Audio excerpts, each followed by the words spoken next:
Hello. Mwah. Mwah. Well, okay, so I noticed this yesterday too, but the emotes have little hats on them now. Have you guys seen that? They have little like Halloween hats. Look. Let me do this. Look, I have a little hat. I got a little witch's hat. It's not quite on properly, but do I have anything that's like perfectly centered? Probably this one. There we go. There we go. Okay, they're both just a little off kilter, but it's fine. It's fine. I didn't do my vocal exercises. I probably should have, because we're gonna be yapping today. We're taking another field trip, but being cubs. But before that, let me go ahead and scroll up and catch up on chat. Let's see who's here. Let's see who's on time to class. I already see Twisty and Amerly. Hello, welcome. And of course, Saribot, our rock. And then Zako's first. And then Twisty, you got your sticker. Folk, you got your sticker. Beeplebees, hello. Welcome. You eat your sticker. Oh no, take it out of your mouth. Spit it out. Seishun, hello. You got your sticker. Matthew, hello. Welcome. Hello, Pickles. Yeah, so as soon as I hit start streaming, start recording, there was like a little like window that opened. Not a window, but like right on my chat, there was like a little thing that said like, oh, subscribe for drops. And it had the Duolingo owl on it. And I'm like, oh my gosh, what? What are you doing here, Duolingo owl? I thought this was a safe place. I know what I'm doing here, but what are you doing here? They will be baked soon. Alhamdulillah. I still have to figure out how to pronounce that properly. I'm sorry. Give us a fun fact. Phil Am History Month. You know, I was thinking about that. Let me give you a fun fact as soon as we get to our field trip. We're going back to the museum. We're going back to the museum that we were at yesterday. Let us indulge in our Pika? Nowhere is safe. The fact I actually have Pika. Pika. Alright, let us, the fabric texture. It compels me. Oh no. Okay, we're gonna go on a field trip. Did you guys forge your, permission slips yet? Did you forge the signature yet on the permission slips? Too late. We're time traveling. I mean, we're traveling. we're here at the museum. I've spiffied it up a bit. It's a little different from the museum we were at yesterday. I made the walls a little bit of a nicer color. I didn't build the museum. I just whipped it up on a good old program. So, what was it? Matthew was asking, oh wait, the intro. I'm getting a little ahead of myself. First of all, I fixed the rigging on my outfit. It's like mostly fixed now. But hello everyone, hello, it's me, Babinka Bear, your local Sun Bear art history teacher and educational streamer. We're out here with another field trip. We're here at the museum. We got some pretty cool art works of art, right? I think I really need to do my vocal exercises because I'm starting to like trip over my words. And then, let's see. Pika is an eating disorder where you eat stuff that isn't actually edible. Oh, okay, I see. Thank you. I was like, Pikachu? Thank you for letting me know about that. Okay. Now it makes sense. Oh, you have, okay. I remember when I was, actually, I shouldn't say what I used to eat. Totally wasn't a type of thing that you find on the school ground, especially when you're an elementary schooler. Medusa got to Mr. Pancakes. Yeah, I was walking through this gallery before class started. I just found this cool statue. It has a sneakingly suspicious I don't know, resemblance to a certain substitute teacher that we have. I'm sure it's just coincidence though. I'm pretty sure. When I was a kid, I absolutely eviscerated all of my sweaters, ate holes in all of my hijabs. No! Not the sweaters and hijabs. I may or may not have partaken in a little bit of sand as a kid. Just a little bit. Plastic, clay, paper, and fabric, you say. And ice. I ate half of the 2 different pillowcases. Literally a moth. I forgot if I shared this story before, but I have eaten a worm before. Yeah, I did share the story. It was one where we, like, my entire like 7th grade science class. We had worms that we were supposed to experiment on. They were more like, they're not like earthworms, they were like larvae, I think. And we were like talking about, like, you know, the scientific process, scientific theories and all that stuff, and the whole idea of just like experimentation before you come to a conclusion, that kind of stuff. And then someone had brought up like, oh, we have to, or our teacher said like, oh, you have to observe the worm with like all 5 of your senses. And then he's like, wait, not all 5 of your senses. And of course, a class of 7th graders, a class of incredibly mature 7th graders, is like, all 5 senses? Oh, so you want us to taste it, teacher, Mr. Teacher? You want us to taste the worm, Mr. Teacher? And then he was being sarcastic. He was like, yeah, you know what, go ahead, eat the worm. And it started with just like 1 or 2 students, but then eventually like a good majority of the class just ate their worms. I think it was once like all the experimentation and stuff was already over, so it's like, I guess how else was he supposed to like dispose of them? I'm sure there was a more humane, baremain way to like dispose of the worms, but a good percentage of them ate their worms. I was one of them. I was one of the people that ate the worm. I swallowed it whole, and other people chewed it. Which I thought was like too much. I was like, okay, it's already enough that I'm like eating this thing. I'm not gonna be feeling nothing in my mouth. I'm just gonna gulp. I was about to say larva is crazy, but I'm in no place to judge.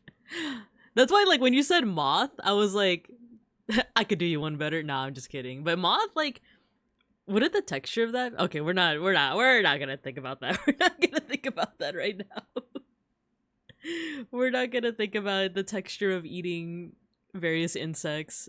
Especially, I know beeplebees, you love bugs too. So, like, I can't be talking about consuming one of my favorite students. That's not something we usually talk about here on Babinka channel, right? in the classroom. But I should do, if not vocal exercises, I should do some tongue twisters, because I am tripping on my words every so little. I'm not called bug for no reason. There you go. There you go. Let me do some tongue twisters. Maybe that will, like, exercise the muscles. Okay. This webpage has oh, by the way, chat is on the screen, by the way. I just incorporated it in a phone. There we go. Just so you could see yourselves if you so please. As well as the music that we're listening to. This page says classic hard tongue twisters, and I expected, you know, the classics like Peter Piper picked a peck of pickled peppers. But no, it starts off with something different. It starts off with brisk, brave brigadiers brandish broad, bright blades, blunderbusses, and bludgeons, balancing them badly. Wow. Where's the seashell by the seashore? Like, where's that one? She sells seashells by the seashore. Okay, never mind. It was number 1. It was number 1. Got any games on your phone? I uninstalled. Not on my personal phone. I still have Uma Musume on that phone, but I uninstalled it on your phone. Because we're not supposed to be playing Uma Musume while we're in the museum, you guys. And by the way, after I get through these tongue twisters, we're going to go through the museum rules, alright? Because I am pretty sure Mr. Pancakes Hey, who's throwing things at me? Beeplebees? No, where'd you get that banana from? Where'd you get a banana in the museum? Did you tear it off the wall? Is this the banana that was duct taped to the wall? Is that where the banana came from? That was my snack. No, what are you gonna eat now for snack time? I'll give you some of my my clam chowder, because first of all, I had some yesterday while I was out at the field trip. But this next tongue twister is, how can a clam cram in a clean cream can? Excellent, excellent question. All right, next tongue twister. I saw Susie sitting in a shoe shine shop. Get the cool shoe shine. The Banksy banana, exactly. 6 slippery snails slid slowly seaward. Oh, you can't say seaward. He threw 3 free throws. Red leather, yellow leather, red leather, yellow leather, red leather, yellow leather. A proper copper coffee pot. Wait, a proper copper coffee pot. There you go. Our wristwatches are Swiss wristwatches.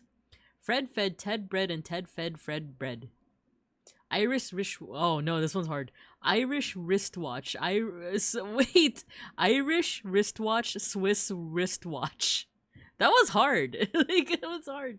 Irish wristwatch. Swiss wristwatch. Long and complex tongue twisters. Okay. I wish to wish the wish that you wish to wish, but if you wish the witch wishes, I won't wish the wish you wish to wish. Easy. Thanks, I was gonna eat other bibinkas.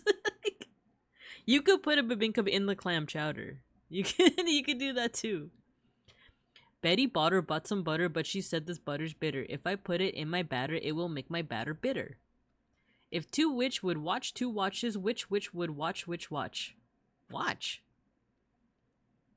How much wood? Okay, I like this one. How much wood would a woodchuck chuck if a woodchuck could chuck wood? Easy. I wish to wish the... Oh, I read that one already. The great Greek grape growers grow great Greek grapes. A skunk sat on a stump and thunk the stump stunk, but the stump thunk the skunk stunk. Bitter batter just blasted me to my childhood. Not the bitter batter. I'm just imagining me saying Betty Botter, and then beeplebees is just like, whoosh, like the freaking Ratatouille like meme image, right? Where he's like remembering his childhood. Let's see. I thought, but the thought I thought wasn't the thought I thought I thought. I thought, putty that. Mr. C owned a saw and Mr. Soar owned a seesaw. Now C's saw, sawed, soar, seesaw. If Pickford's Packers packed a packet of crisps... Crisps? Not pickles? Like, if Pickford's... Oh no, I'm starting to lose it again. If Pickford's Packers packed a packet of crisps, would the packet of crisps that Pickford's Packers packed survive? That one feels weird. That one feels like it sets you up for like the Peter Piper one, but then like completely just went off the rails with it. Tizira Boreal, hello, you got your sticker. We're reading some tongue twisters right now because I was like tripping over my words. So I'm trying to get my head in the game. You know New York, you need New York, you know you need unique New York. That one I know, unique New York, unique New York. Repetitive sound tongue twisters. Black bug bleeds black blood. What? Which wish wicked witch. Ooh, a bear one, guys. There's a bear tongue twister. Okay, give me a second. Fuzzy Wuzzy was a bear. Fuzzy Wuzzy had no hair. Fuzzy Wuzzy wasn't very fuzzy, was he? Fresh fried fish. Wait. Fresh fried fish. Fish fresh fried. Fried fish fresh. Fish fried fresh. Easy. Any other ones? We also do lemon lion. Do you guys want to do lemon lion with me? If you guys don't know, I'll explain it. It's a little like way to stretch your facial muscles. First I say lemon, and you have to imagine that you just like ate a lemon. So you gotta squeeze, you know, your face. Squeeze your eyes shut. And then you gotta like, you know, make your mouth real small. And then you gotta squeeze as if like your entire face is being squeezed into like one spot. Like into your nose, basically. So you gotta squeeze, squeeze, squeeze when I say lemon, and then when you say lion, you do the reverse. You like spread everything out, you go, ah, like you open your mouth, you stick out your tongue, your eyes are real big, right? You flare up your nostrils, and you know, it's just the opposite. So lemon, you squeeze, squeeze, squeeze, squeeze, squeeze, make your face really small, squeeze, lion, wah. Ready? Lemon, squeeze, squeeze. Make your face really small, and then the lion, you gotta spread it out. It's a good facial exercise. It's a good facial. You gotta trust me on this. You gotta trust me that's a good facial exercise. If you're a fellow streamer or looking to become a fellow streamer, these are some good like exercises for you. And vocal exercises, but I forgot to do that. So with that, or should I do vocal exercises? I probably should have done this during like the ad break, but I was shy. Let me do like at least an arpeggio or something. Vocal exercises. Vocal warm-up. There we go.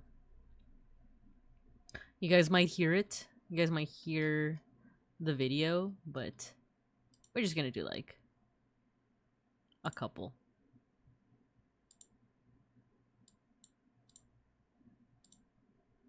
Oh. Wait, the hum.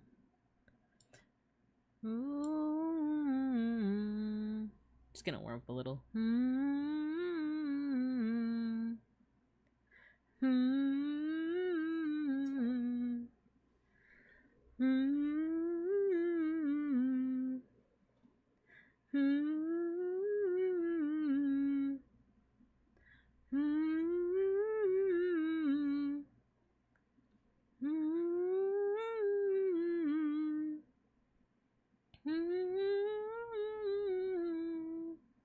Oh, while I'm doing this, if you guys have any artwork that you want me to take a look at, by the way, let me know. Because I already have like 3 artworks that we're going to be looking at least 3, and then like 1 like historical one that we're going to start off with. But if you have any artwork that we could appreciate together, we'll do that.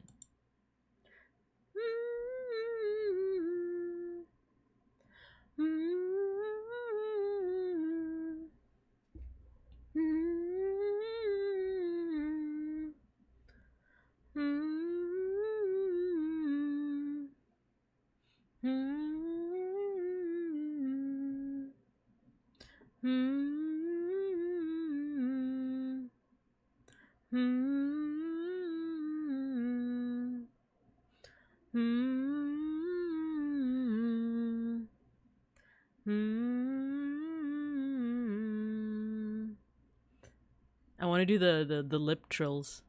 No, the lip trills. The lip trills. Is it this one? There we go. Lip roll arpeggio.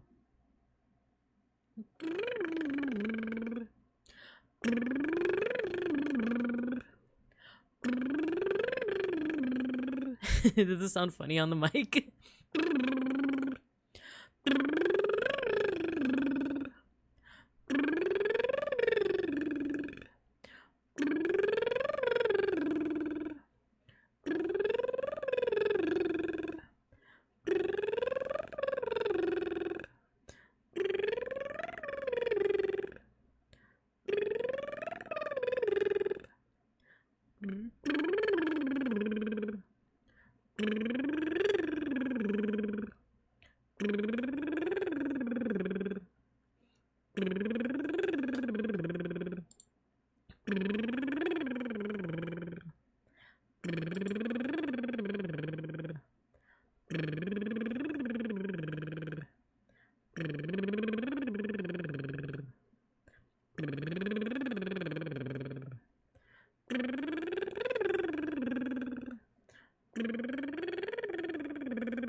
Nice. Okay, that's the extent of our warm-up.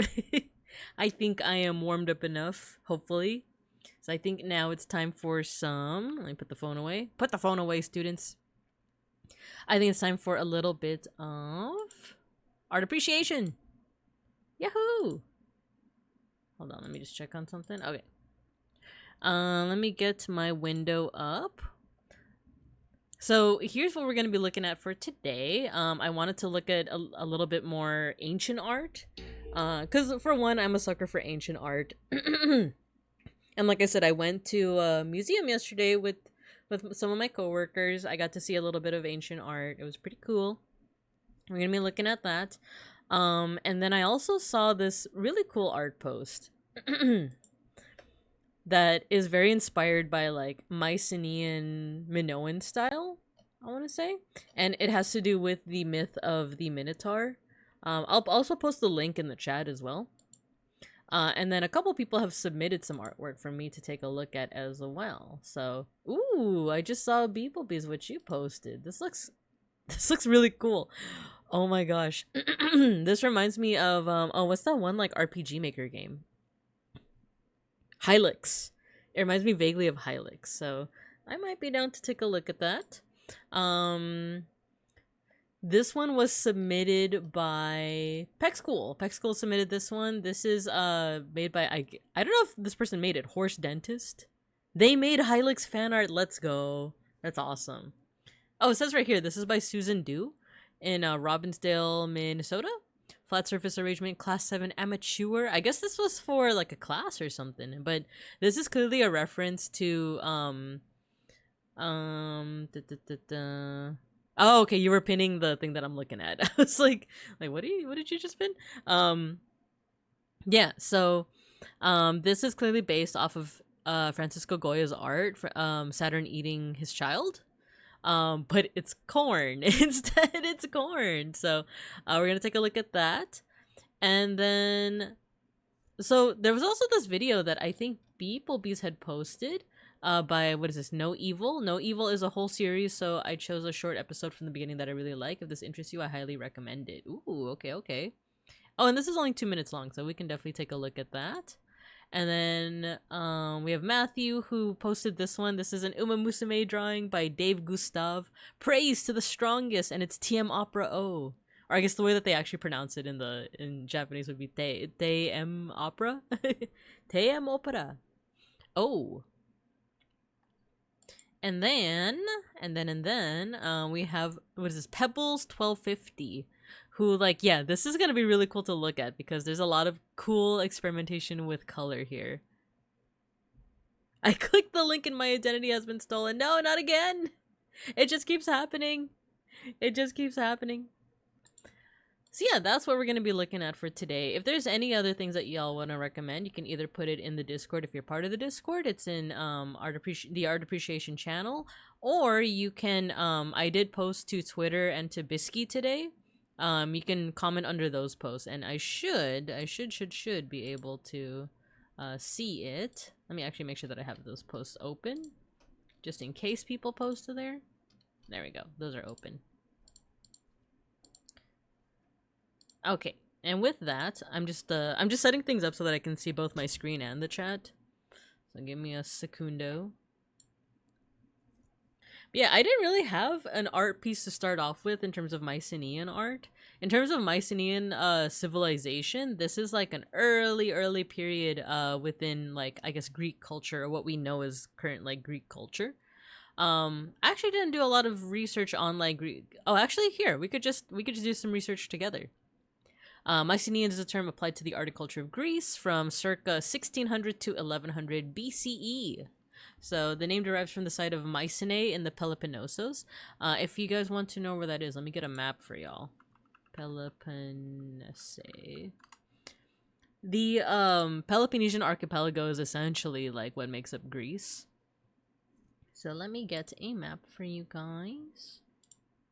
I think this is a pretty good one.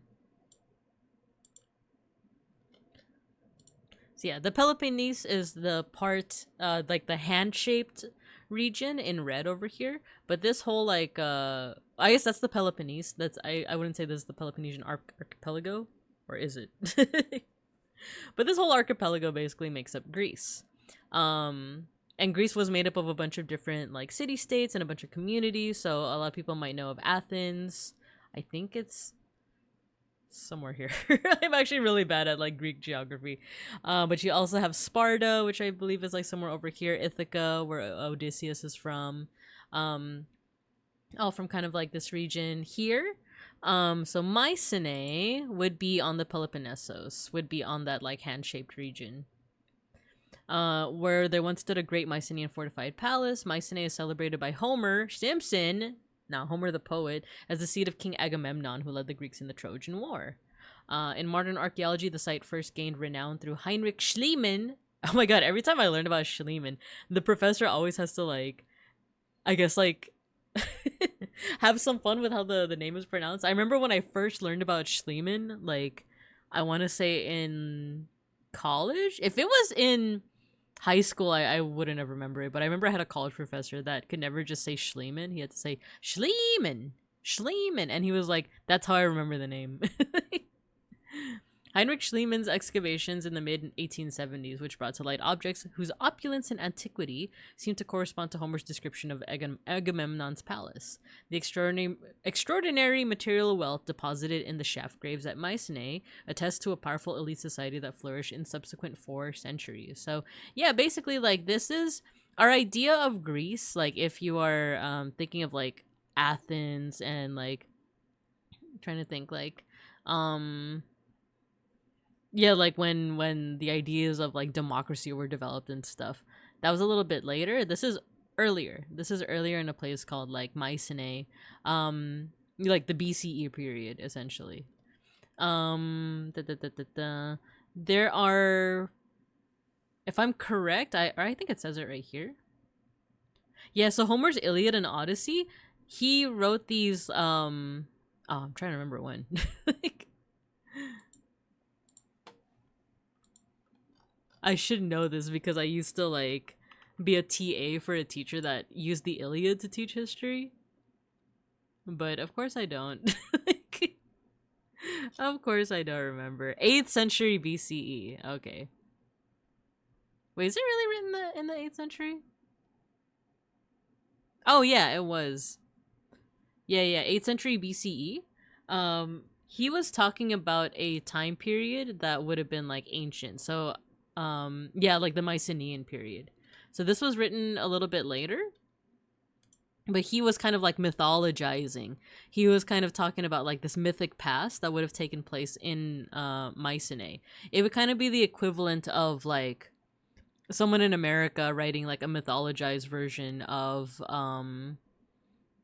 I guess Hamilton. I guess Hamilton. It would be like an example, right? Because it's not like 1-to-1 historically accurate. They took some liberties with it, but I guess Hamilton, if it had more like mythical creatures and stuff. Or I guess what would be another example? Like if someone wrote a story that like mythologized, you know, like Columbus, but added a little bit more mythical creatures and stuff like that. So that would kind of be like an equivalent. But yeah, like the Iliad and Odyssey talk about that. Oh, Linear B is a cool thing because it's an ancient script. Why is that funny to me? Time is a flat circle.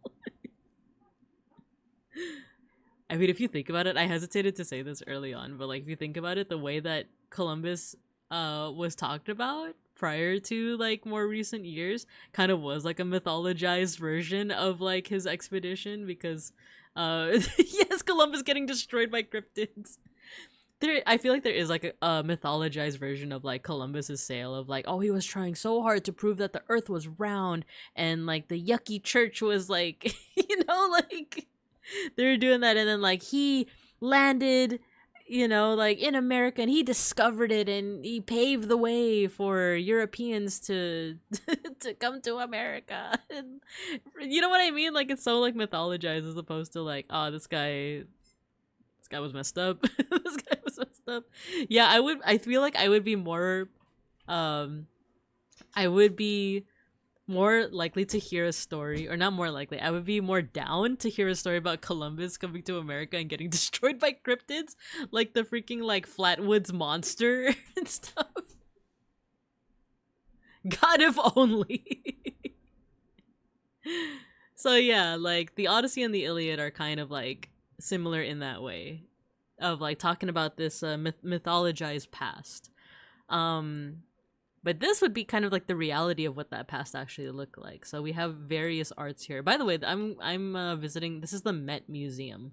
This is where we're virtually visiting for today. So we have a couple of cool pieces of art that we could take a look-see at. The terracotta figures look pretty cool. All of these look really cool. Like the gold drinking cup. The paintings on these terracotta, I guess craters are like what you would call them. Terracotta stirrup jar with octopus. Let's start with the octopus. This one's pretty cool. So before we even like read some of the descriptions here, let's go ahead and just take a good look at this object. Let's exercise our art appreciation muscles, right? So the usual strat, if you want to art analyze, art appreciate, There's a couple of different strats that I've shared with over the years. I have two ones that I really like. One of them is called See, Think, Wonder, where you either start with like, what do you see? What do you think? What do you wonder? I've also heard the order switched up to See, Wonder, Think, to like, what do you see? What do you wonder? What do you think? But then there's another strat that I like to use, another thinking strategy I like to use called visual thinking strategies, also known as VTS. That one asks 3 questions. One of them is, what is going on here? 2 is, what do you see that makes you say that? And 3 is, what more can we find? That seems to be a bit more effective with paintings, though, especially like a little bit more modern ones, but you could really use it with any kind of artwork. I recently started reading an isekai light novel called His Soul is Marching On to Another World, or the John Brown Isekai, and it's so good. Tell me more. Tell me more. But while you're doing that, let's go ahead and take a closer look at this artwork. So let's start with See, Wonder, Think. So what are some things that y'all see?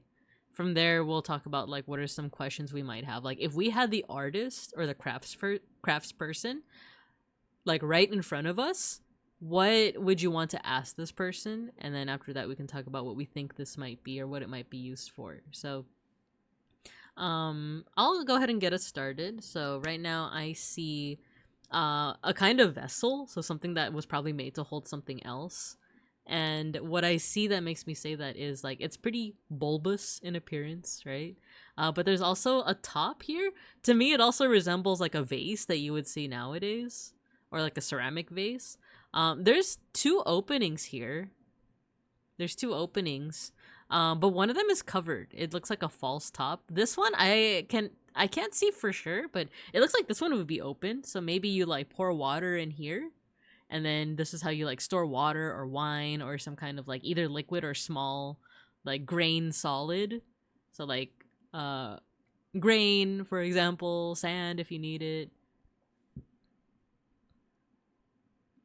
Let's see. 19th century abolitionist dies IRL but then gets isekai'd into a stereotypical isekai world full of isekai stereotypical MCs going around being slavers. Harriet Tubman is also a character.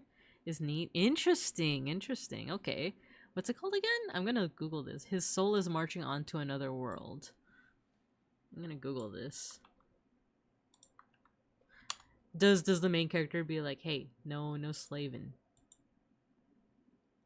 After his execution, famed abolitionist John Brown finds himself reincarnated in the magic world of Gemeinplatz. Soon he finds that the world is struck by the same issues as America was, namely the institution of slavery. So naturally he does what is best and decides to start killing slave owners. Let's freaking go. Okay, cool. I googled it. I'm on the TV tropes page. I'm not gonna read it for spoilers. I'm not gonna read the TV tropes page, but I might be interested in the light novel itself. Florida Man and McEnds him. Beeplebees said, why does it look like a Silk Song character? Oh, you know what? I can kind of see that because I think this is from the title, because sometimes we want to avoid the title of a work because it can immediately kind of like lead our brain into thinking a certain way, because the title is that it has an what is it? An octopus. Terracotta stirrup jar with an octopus. So right away it's like, oh, this is probably the octopus, right? But had we not heard that title before, you could also argue that like maybe this is a figure where like this is the head, this is the body, and then these are like hair, like strands of hair, right? Or sections of hair. So I can kind of see that being like a Silk Song character, or maybe even a boss that you have to defeat, right? And like the hair tendrils, maybe they are a mix of like octopus tentacles. They are like what's attacking you, right? So I like that. But yeah, we do know from the title that this might be portraying an octopus. I say might because the thing with museums is that like we often see museums as like a really good authority on what objects are. And usually, and for good reason, right? Like museums have curators who usually spend their whole lives studying a certain topic, a certain like genre of art, or a certain topic, a certain historical period. So they are usually the foremost experts on like what an object might be, especially because they are drawing from like similar examples in the same geographic region or in the same time period. So most likely, like with this object, there was a curator that was an expert in either like Greek tradition or specifically Mycenaean tradition, right? And they're comparing to other Mycenaean objects that they've gotten before that they can kind of confirm what it was, either through writing or through carbon dating or stuff like that. So they're doing like compare and contrast, and they're like, oh, this looks squarely Mycenaean, or this looks squarely like, I think they call this like Helladic period or Helladic Mycenaean. So they immediately put it in that category. And then like they look at how octopuses are portrayed in Mycenaean art. Or Helladic Mycenaean art, and then they're like, oh, this looks very much like how an octopus would be portrayed. So that is kind of like how they come to the conclusion that like this is a terracotta stirrup pot, this is Mycenaean, and this is probably showing an octopus, right? I think some other things are also giving us some context, like there's a fish here, right? Why would this be a person if there's also like a fish here? But then there's also like flower-like shapes here. So it is good that museums are seen as like an authority, because they are most likely to have people who have studied this ad nauseum, almost like they've studied it their whole lives. However, there are times where there are objects that are still a mystery even to the curators. And like it's situations in like that where it's like we should also be able to how do I say this? Like a layperson, like someone who just goes to a museum and gives some kind of like, oh, you know what that reminds me of? That reminds me of this. Like, or like this reminds me of like the Flatwoods monster or something like that. Because that can also be just as valuable in some cases as something that a curator might come up with. Because curators are people as well. They're coming in with their biases, with their knowledge, but there might be things that they're missing. There might be some gaps in what they know. Now, disclaimer, this is not an excuse to just like go up and say whatever and say that like, oh, my analysis is just as good as like a curator's. Because if you just go up and say like, yeah, this looks like the Flatwoods monster, I'm pretty sure this is the Flatwoods monster, which is like a monster from the Americas. It's like a cryptid from the Americas. While that might be like a cool theory, you also have to back it up, which is why I like doing these things like, what do you see and what do you see that makes you say that? Or what do you think is going on here? What do you see that makes you say that? Because you kind of have to like, put your money where your mouth is, or rather like you have to kind of apply some proof as to what you're saying. So like, for example, we have this information that like this was most likely found in a Mycenaean site. Like it was found in Greece, which is miles away from the continent of North America. And we have like a figure here that like might resemble how octopi, octopodes or whatever are shown in like other Mycenaean art. So that's a pretty good indication that this is probably an octopus in the style of like Mycenaean art. Hi Mega Bronson, hi Folk.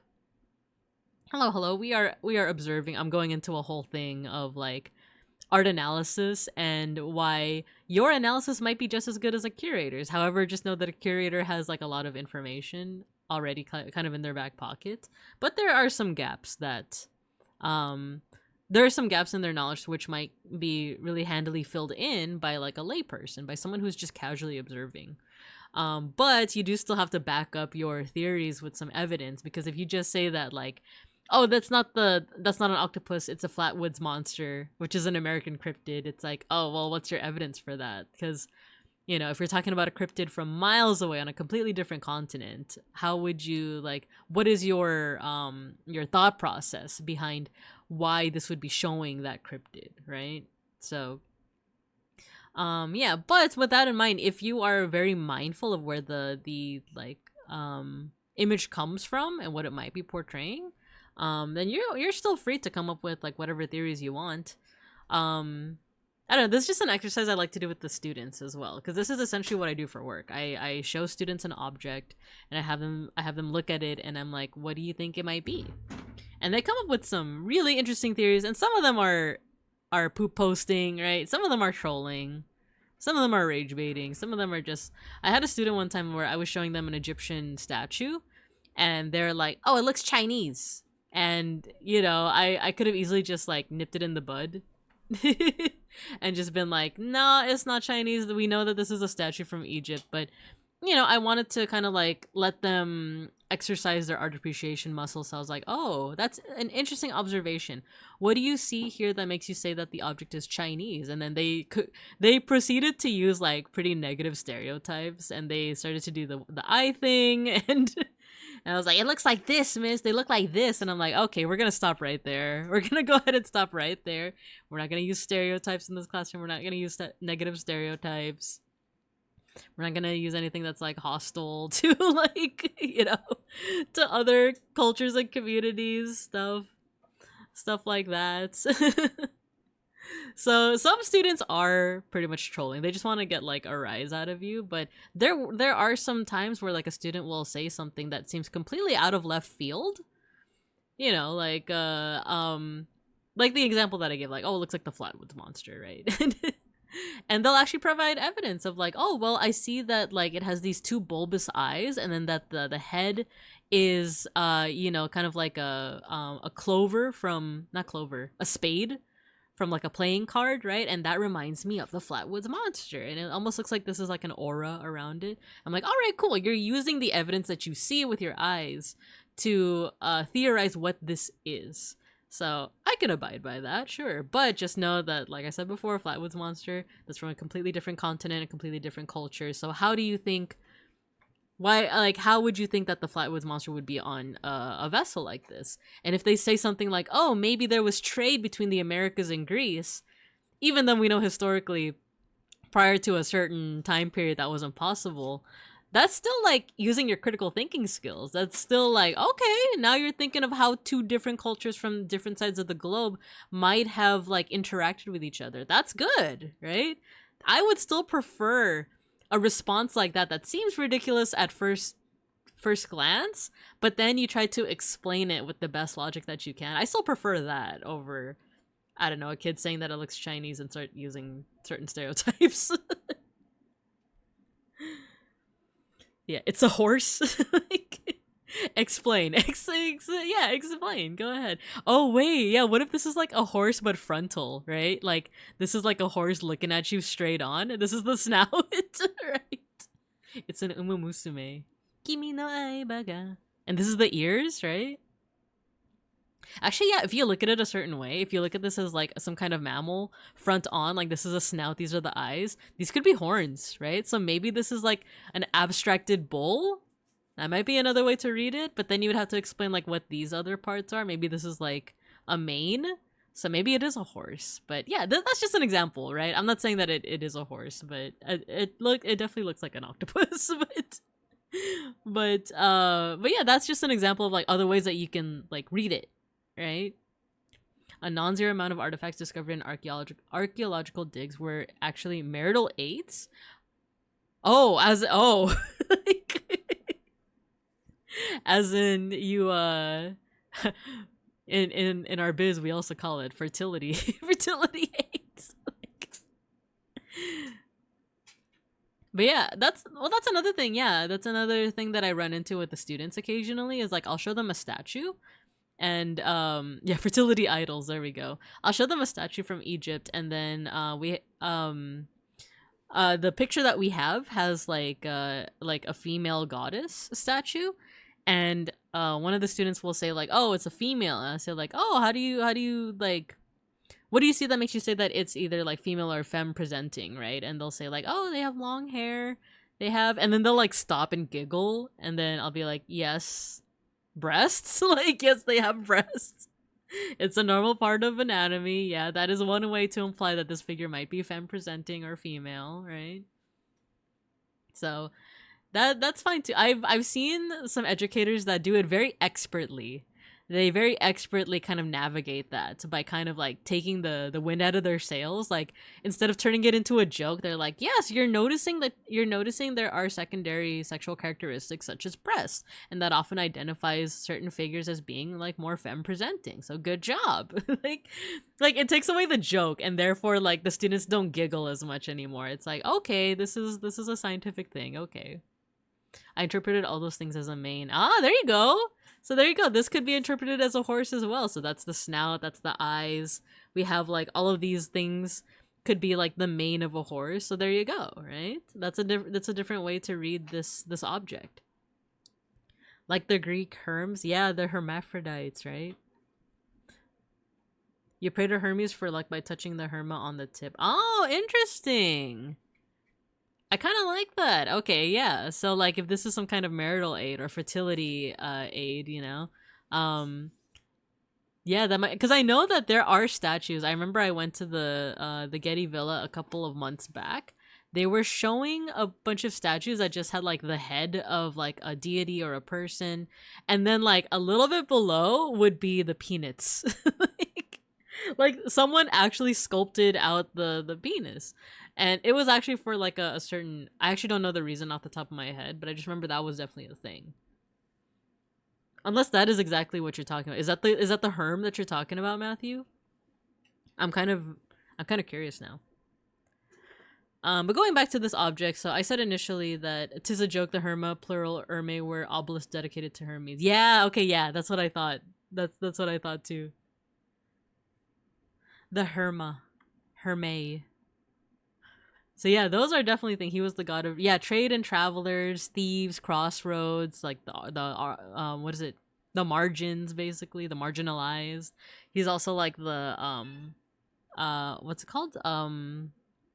Psychopomp. He's a psychopomp. So as in he leads the souls of the dead to Hades. Right? So but it makes sense to have like, because I think the Herma originated as a pile of rocks, right? But then they became like actual statues for kind of like navigating roads and stuff, right? He was Ulf. But yeah, going back to this object, so I said initially that we are looking at probably some kind of vessel that held water, or something small. Probably not anything big like fruit, because the opening here is a little bit too small to like put something on. A fertility god. That does make sense. And I know that over the years, Hermes himself would be seen in different ways. Like I know eventually you get like Hermes Trismegistus, who would be kind of reinterpreted as like a esoteric magical figure, right? Sorry, my nose is itchy again. I don't know why this keeps happening. It's the allergies. On the vessel itself, we see some decorations, and it's all one color too. It's almost like a brown color. So it could have been painted on, or it could have been like resist painted, as in maybe everything that's like white here was covered up, and then the person then like kind of using painter's tape or something, where there's a resist, and then you paint over the whole thing, and then you remove the resist. You remove the painter's tape, or you remove the thing that is covering it up. Sometimes artists use wax for that kind of thing, and that's how you end up with something like this. But if you look closer at like the brush strokes, like for these like these dashed lines and stuff, it looks like those were just simply painted on. So it seems like this color is like the original color of the vessel, the vase itself, and the darker colors were painted on. A Hermes mystery cult, a combination of Hermes and the Egyptian god Thoth. Yeah, Jehuti. Because another way to read Thoth's name is Jehuti. So yeah, because both of those, yeah, when you like merge those two gods together, they create like it's yeah, like the Hermes Trismegistus thing, basically. So let's see. So this was probably painted on. We have some real, I like the geometric designs here. Let's take a little bit closer look here, like under I guess like the main body of what we assume to be like an octopus or a horse. But you see these really cool like lines, like these curved lines making a really cool pattern underneath. If we're going with the assumption that this might be an octopus, this looks like the body, like the bulges like head of the octopus. I'm not sure what this part would, oh, you know what, maybe these are all tentacles. So 1 2 3 4 5 6 7 8 and 9. No, wait, it would only be 8 tentacles. So 1 2 3 4 5 6 7 8. So yeah, those would be the tentacles. I'm just trying to wonder what this would be, because this right here looks like the shadow of like the body. So this would actually be showing some kind of perspective. Like this is kind of like a little bit murkier and a little bit less defined because it's like further away from us, which is cool. It's cool to see like any indication of like perspective, especially like ancient art. But I'm not sure, because this could also be the body, right? And this could possibly be like indications of like the way that octopuses or squids like swim through the ocean. They cause like waves in the water. Excuse me, got a burp.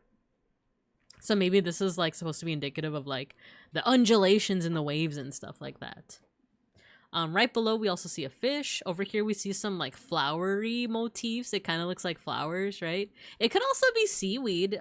If you guys have ever like been on the beach and like seaweed has ever touched your toes, the leaves have like those little like bulbous things, right? It kind of reminds me of that as well. And then we have like I said, the two like tops, right? It doesn't seem like this is a lid that comes off, so it looks like this might be like a false top. This one does look like it's open though. And then these two like things that are coming down would be kind of like the handles. Probably why it's called like a stirrup vessel. Because stirrup vessels, they basically resemble like a stirrup, which is like what you use to get on a horse. Stirrup. Let me get an image. To get on a hunts, to get on a umamusume, to get on a kimi no aiba ga dokyun dokyun hashiri dashi. So yeah, it kind of resembles like a stirrup, like thing, a stirrup vessel. Or it is a stirrup vessel because it resembles a stirrup. So yeah, anything else that we are seeing? So we went through like what we see. We could think about what we wonder.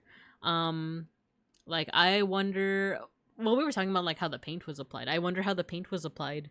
Or I wonder what this coloration is. Is it some kind of like was it slip that they apply to the pottery before it's like dried and baked, right? And then once it's baked, does it like turn into this color, right?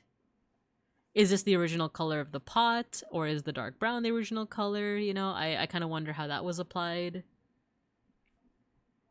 And then what do we think this might be? I think, like I said, I think it was probably used for like carrying water, kind of like a pitcher, right? A water pitcher, a water vase. Or it could have had any other kind of like liquid. Like I said, it could be alcohol, it could be wine, it could be juice, right? Like grape juice. As to why it's showing an octopus, I wonder if that hints at like this held water, kind of like how octopuses and fishes would be found in water. So maybe this is specifically a water holding vessel, right? So that's what I think. But you are of course welcome to come up with your own ideas as well, your own theories. Because like we saw before, like this could also be interpreted as a kind of horse. Horses were native to like the quote unquote old world. So it's possible that like whoever made this might have come into contact with horses and they just made like a very abstracted version of a horse. In that case, like maybe this is specifically like water for a horse, you know? Bring a horse to water, but you can't make a drink. So with that, let's see what the experts say, what the museum says about this. And let's see how much we got right and how much we got wrong. Or it's very possible that, you know, we might have gotten more right than we thought we did. So here we have a terracotta stirrup jar with octopus. This is Helladic Mycenaean, circa 1200 to 1100 BCE. So remember, that is 1200 years before the year 1. All right? I know it's very like, well, duh, but you'd be surprised how many people confuse like what BCE is. Okay, so a stylized octopus flanked by a fish covers each side of this stirrup jar, named for the shape of its handles. It does kind of, yeah, the handles do kind of resemble like a stirrup. Mycenaean pottery often reflects Minoan-inspired themes and techniques that originated on the island of Crete. Ooh, I think I can show you guys an image of Crete. Crete is this big island right here. Like this big one right here. So you hear a lot of like different mythology make reference to this island of Crete. Animated marine motifs adopted from Minoan art began to appear on Mycenaean vessels in about 1500 BCE and were initially rendered in a very naturalistic manner. Naturalistic basically means it's meant to look like nature. It's meant to look like what you see in nature. So not abstracted. They wouldn't try to make too many they wouldn't try to make it look too different than what it actually looks like in real life. Here, the symmetrical composition and abstract depiction of the sea creatures are characteristically Mycenaean. Such jars were commonly used to transport liquids. There we go. So maybe this was for transporting liquids. I know I just said naturalistic and they wouldn't try to do abstract, but it says here that it is an abstract depiction. So maybe my definition of naturalistic is lacking.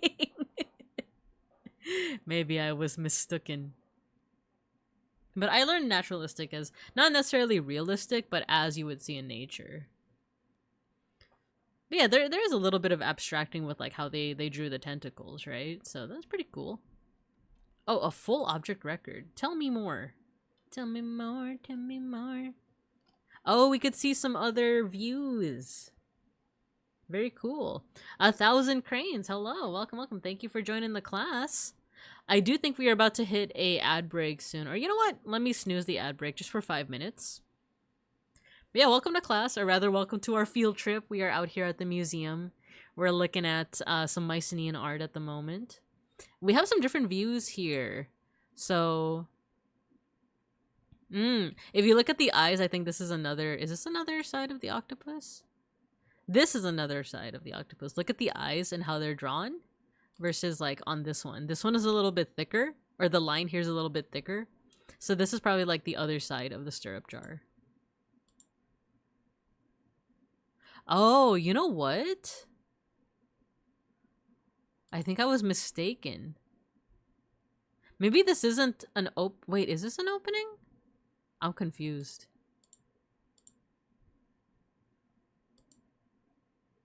I need another view. Because it looks like this, so these 3 portions over here look like they're all like coming up. So part of me is like, oh, is this actually like connected this way? But no, this looks like it's like open, you know? Hi, where are we field tripping to today? We are field tripping to a museum. Usually we're in a classroom setup, but today we're at an art museum. We're doing a little bit of art appreciation. For a little bit of background, I'm an art historian. I work in education and art history. So we're kind of just looking at different artworks and kind of like just observing them. I'll help you guys with teaching the ropes of like how to observe art.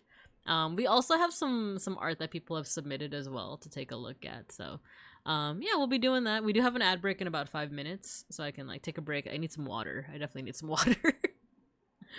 But for now, we were looking at this Mycenaean octopus jar. It's pretty cool. Like, I do like the depiction of the octopus. I'm still wondering like what this part is here, right? Like, I'm still wondering, like, is that supposed to be like the octopus undulating in the water? Is this supposed to be the head of the octopus, like the bulbous part of it? But this is supposed to be kind of like in perspective. Like, it's a little hazy because it's a little further away from us, the viewer. It's pretty cool. Oh, and this is public domain too. Provenance. Provenance is basically where the object came from. Until 1953 with Nicholas Kotolakis, Geneva, acquired in 1953. Provenance is basically like, where did this object, how did this object get to the museum?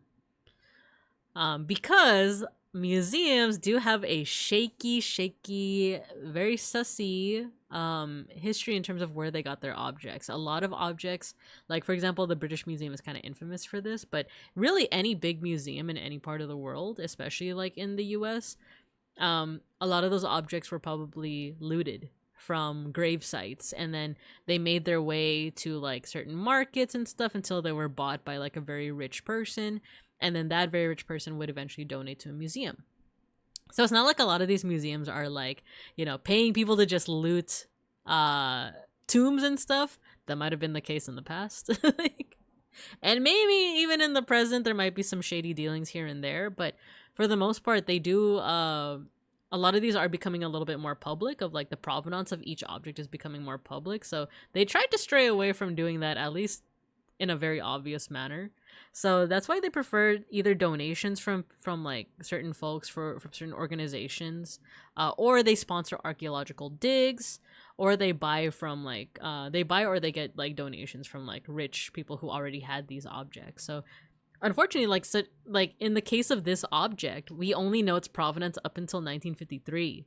Anytime before that, we don't know how Nicholas over here, Mr. Kutulakis, we don't know where he got it from. Like, he could have gotten it from a market. That market might have gotten it from looters. Those looters might have stolen this object from a tomb. But all that the Met knows is that they got it from Mr. Kutulakis in 1953. Some references. Oh, if you guys want to do some extra research, you can do that too. Has it been 5 minutes already? We have a ad break coming up soon. But after we come back, I think we can pretty much finish up with some of the Mycenaean art. We'll move into some modern art that is inspired by the art of Mycenae or Minos. And then we'll get into our other artworks for the day that we'll be looking at. All right? Okay, let me go to OBS. Let me go ahead and put you guys out in the recess. I'll put you guys out in the field. I think I need to make a scene that looks like we're like actually at a museum, but we're like in the lunch area, you know? Right, I'm gonna go ahead and take my ad break. Don't worry, I'm not gonna be talking through the ad break. I'm actually gonna go and get water. So I'll see you guys in a little over 3 minutes.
Okay, we're back.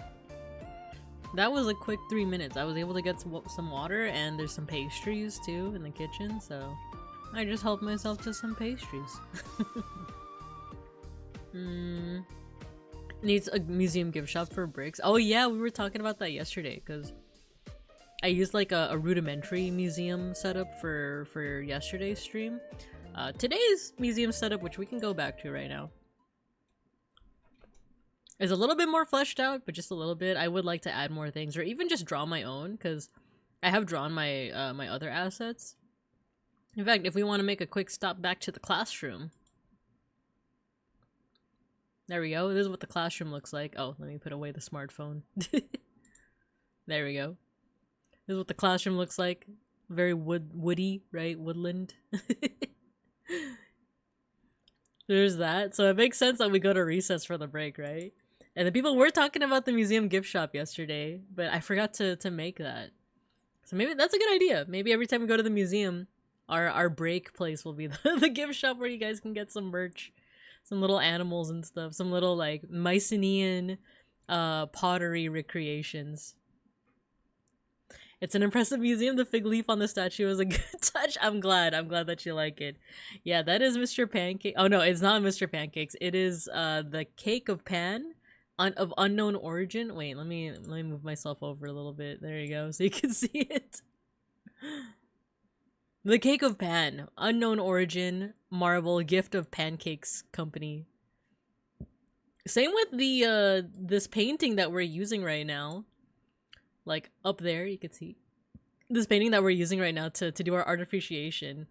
It is another gift of pancakes company. It's titled Binka Stream, circa 2025. It's made using OBS on canvas, right? You like it?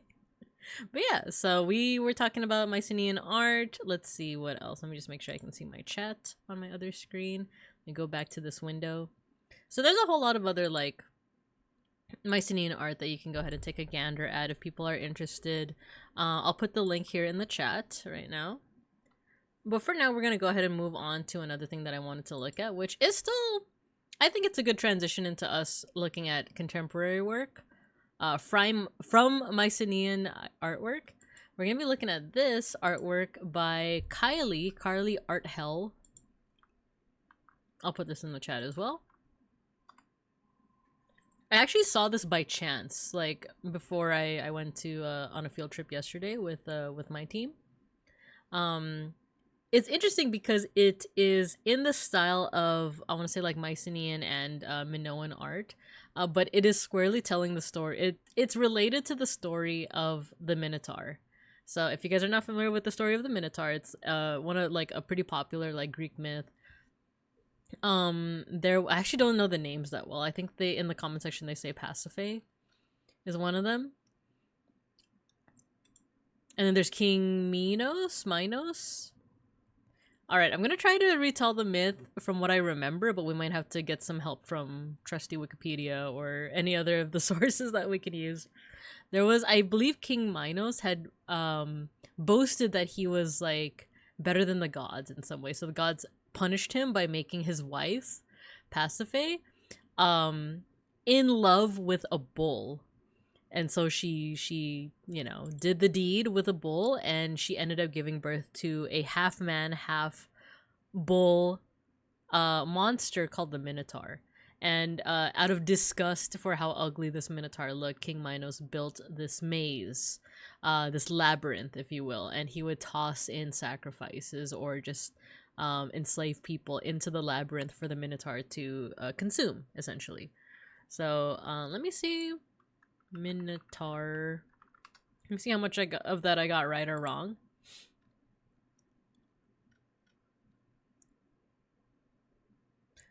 As per Wikipedia, after ascending the throne of the island of Crete, or I'll just put this here on the screen for you guys to read.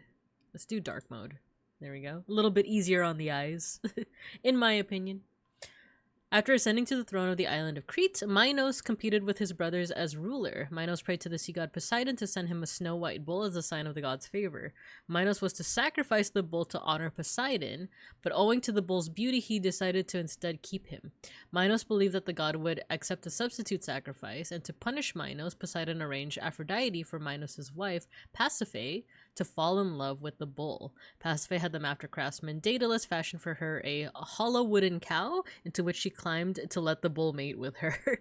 She then fell pregnant and bore Asterius, the Minotaur, making him the grandchild of Helios.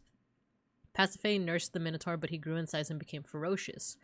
As the unnatural offspring of a woman and a beast, the Minotaur had no natural source of nourishment and thus devoured humans for sustenance. Minos, following the advice at the Oracle of Delphi, had Daedalus construct a gigantic labyrinth to hold the Minotaur. Its location was near Minos' palace in Knossos. So yeah, that is the myth of the Minotaur, at least according to Wikipedia. So it wasn't that Minos was like bragging, but it was that he didn't sacrifice a bull that was meant to be sacrificed. And this is a little bit of art here. What is this? Pasiphae and the baby Minotaur, Attic red figure Kylix, and an Etruscan Volki, Italy. It's kind of cute. It's kind of cute though. Like look at the baby Asterios, right? Bro, what the F? What did the wife do? Why'd she get punished? That's what I'm saying too. Like a lot of these, like, if you look at a lot of like Greek mythology, a lot of it is very like, yo, they did not think highly of women at all. Like, yeah, there are female goddesses like Athena, Aphrodite, and Hera, but there are a lot of misfortunes that befall women for seemingly no reason. I remember when I was in college and I was TAing for a history professor. They were talking about like, yeah, like women were, especially in Athens, were not really like regarded well. Like they were just seen as baby makers. They were seen as baby makers and like not much else. And actually they enjoyed a little bit more freedom in Sparta. But the whole shtick with Sparta is that like it's a very militant culture, you know, like young boys, young children would like be trained from like, I don't want to say like since they could walk, but like at a very young age they were trained for like military might. So it's kind of like oh, you enjoy more freedom if you're in Sparta, but your child is probably gonna, you know, like more likely to die in battle than if you lived in Athens and you had like worse treatment. Pretty yoked, kind of yoked for a baby, right? It's kind of like looking at those like pictures of baby Jesus like during the medieval like era and like seeing him like it's baby Jesus but he's balding, you know. But yeah, I don't know, this is cute. I feel like I've seen art of like people drawing the Minotaur in like more of a cute way, because it's like it's cruel what happened, right? It's like, oh, King Minos was the a-hole and yet his wife got punished, and like when she gave birth like the son was also punished. And given, yeah, the myth does say that like, oh, he was becoming ferocious and he could only feed on human beings, but I don't know. What if, I feel like there has to be like a modern retelling or something where it's like, oh, what if the Minotaur just wants yummy grass, you know? So with that in mind, let's go through this really cool comic. Which, by the way, let me pin this for those that want to see the comic for themselves. All right, I'll do 20 minutes. There you go. Pin for 20 minutes. Okay, so I remember the last festival I attended as a child, and the way this character is drawn here, very Mycenaean. It's actually referencing a couple of like famous pieces of Mycenaean art. Let me see. Mycenaean women.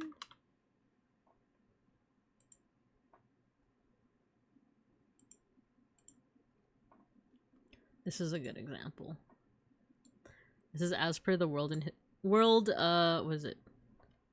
History site. Minoan ladies in blue fresco. So it's more Minoan because this does take place on like with Minoan culture.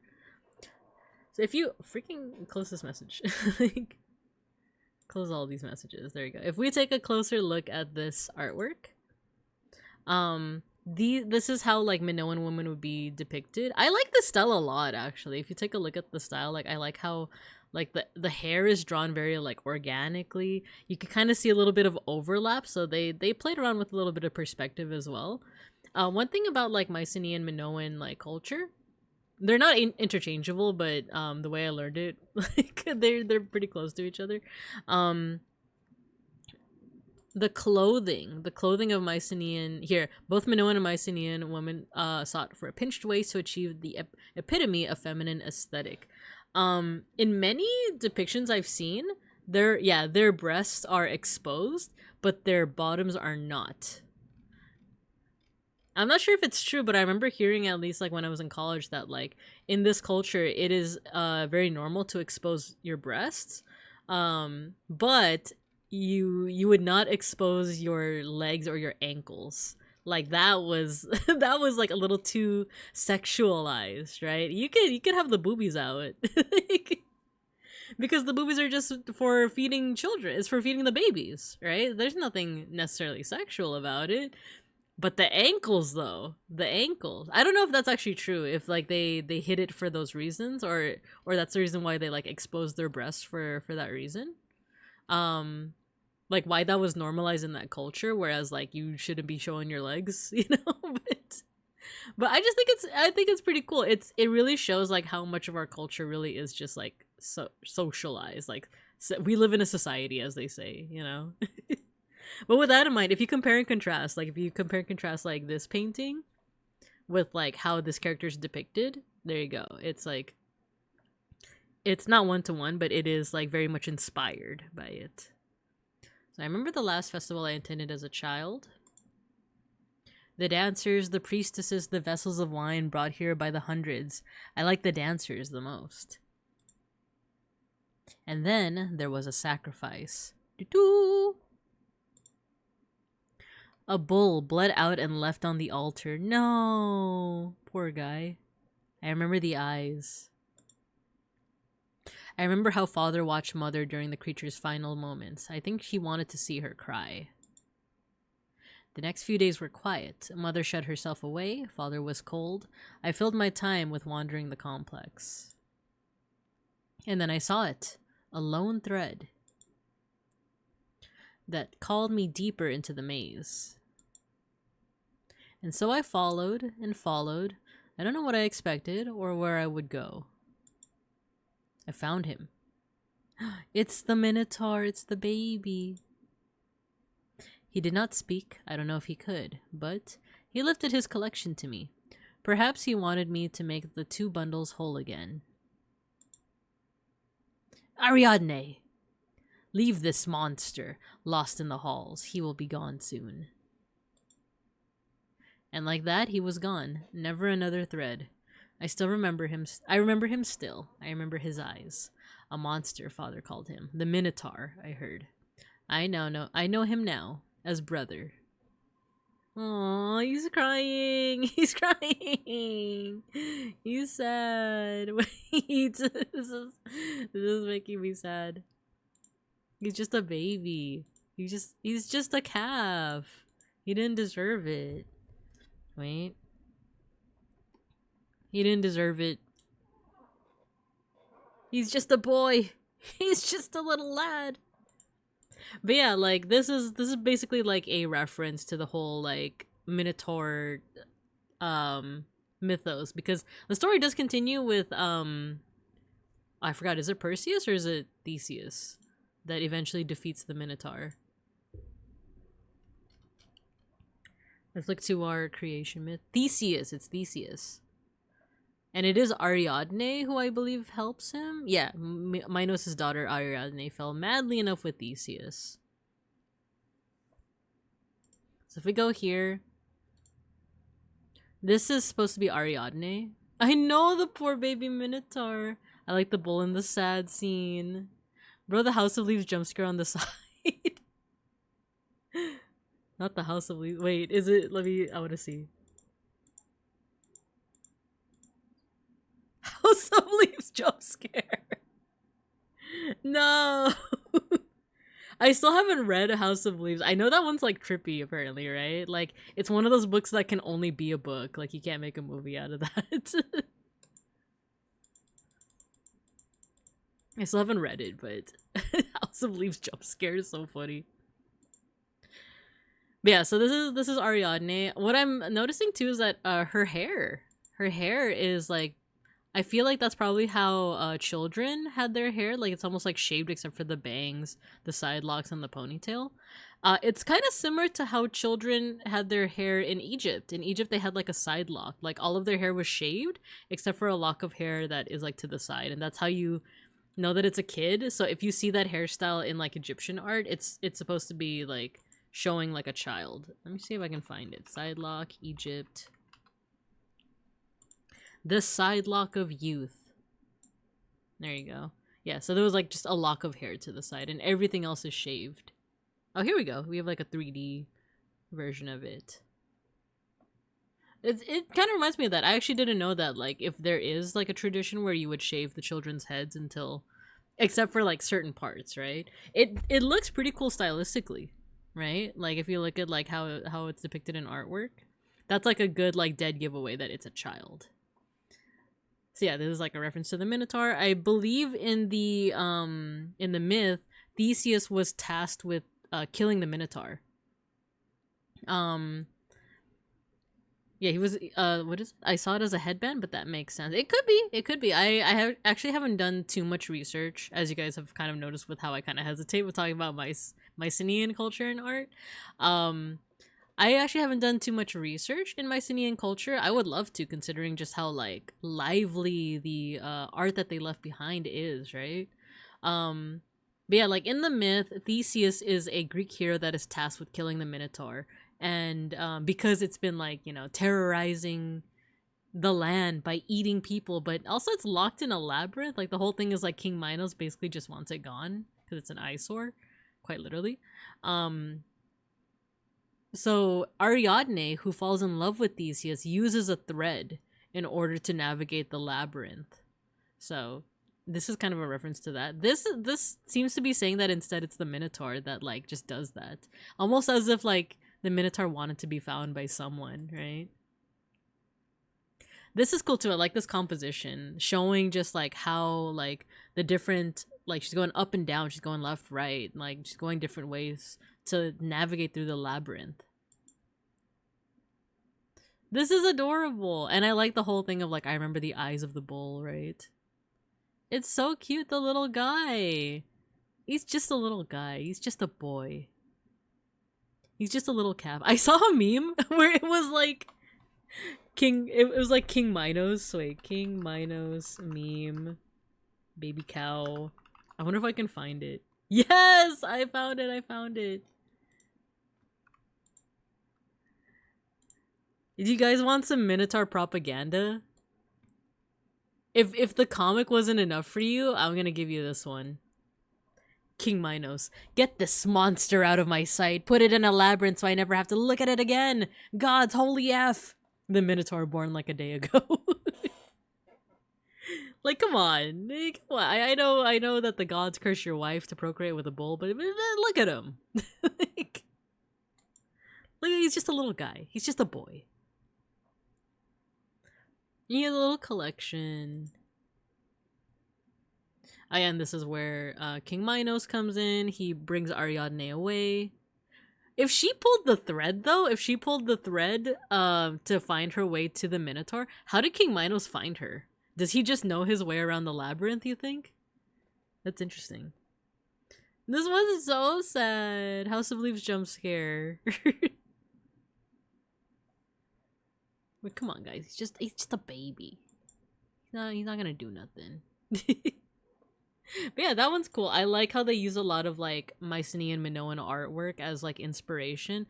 This is also a reference. Like these like men over here. Oh look, it's an octopus. We were just looking at an octopus vessel, weren't we? So yeah, I like it a lot. I think it's really neat. Let's see. Let's close the windows that we're not using anymore. Baby. There we go. All right, we have couple more artworks to look at. But let me just take a quick water break and then we'll get back into it.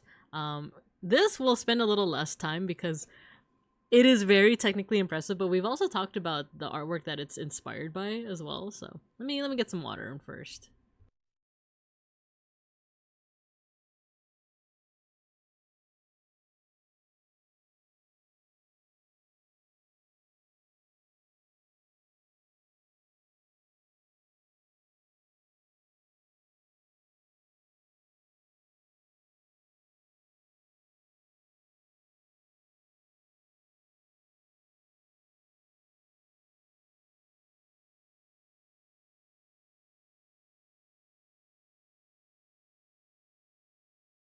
Okay. I hope you guys enjoyed looking at this while I was taking my water break. Okay, let me get the original like image that this is based off of. It is based off, hold on, let me just refresh something real quick.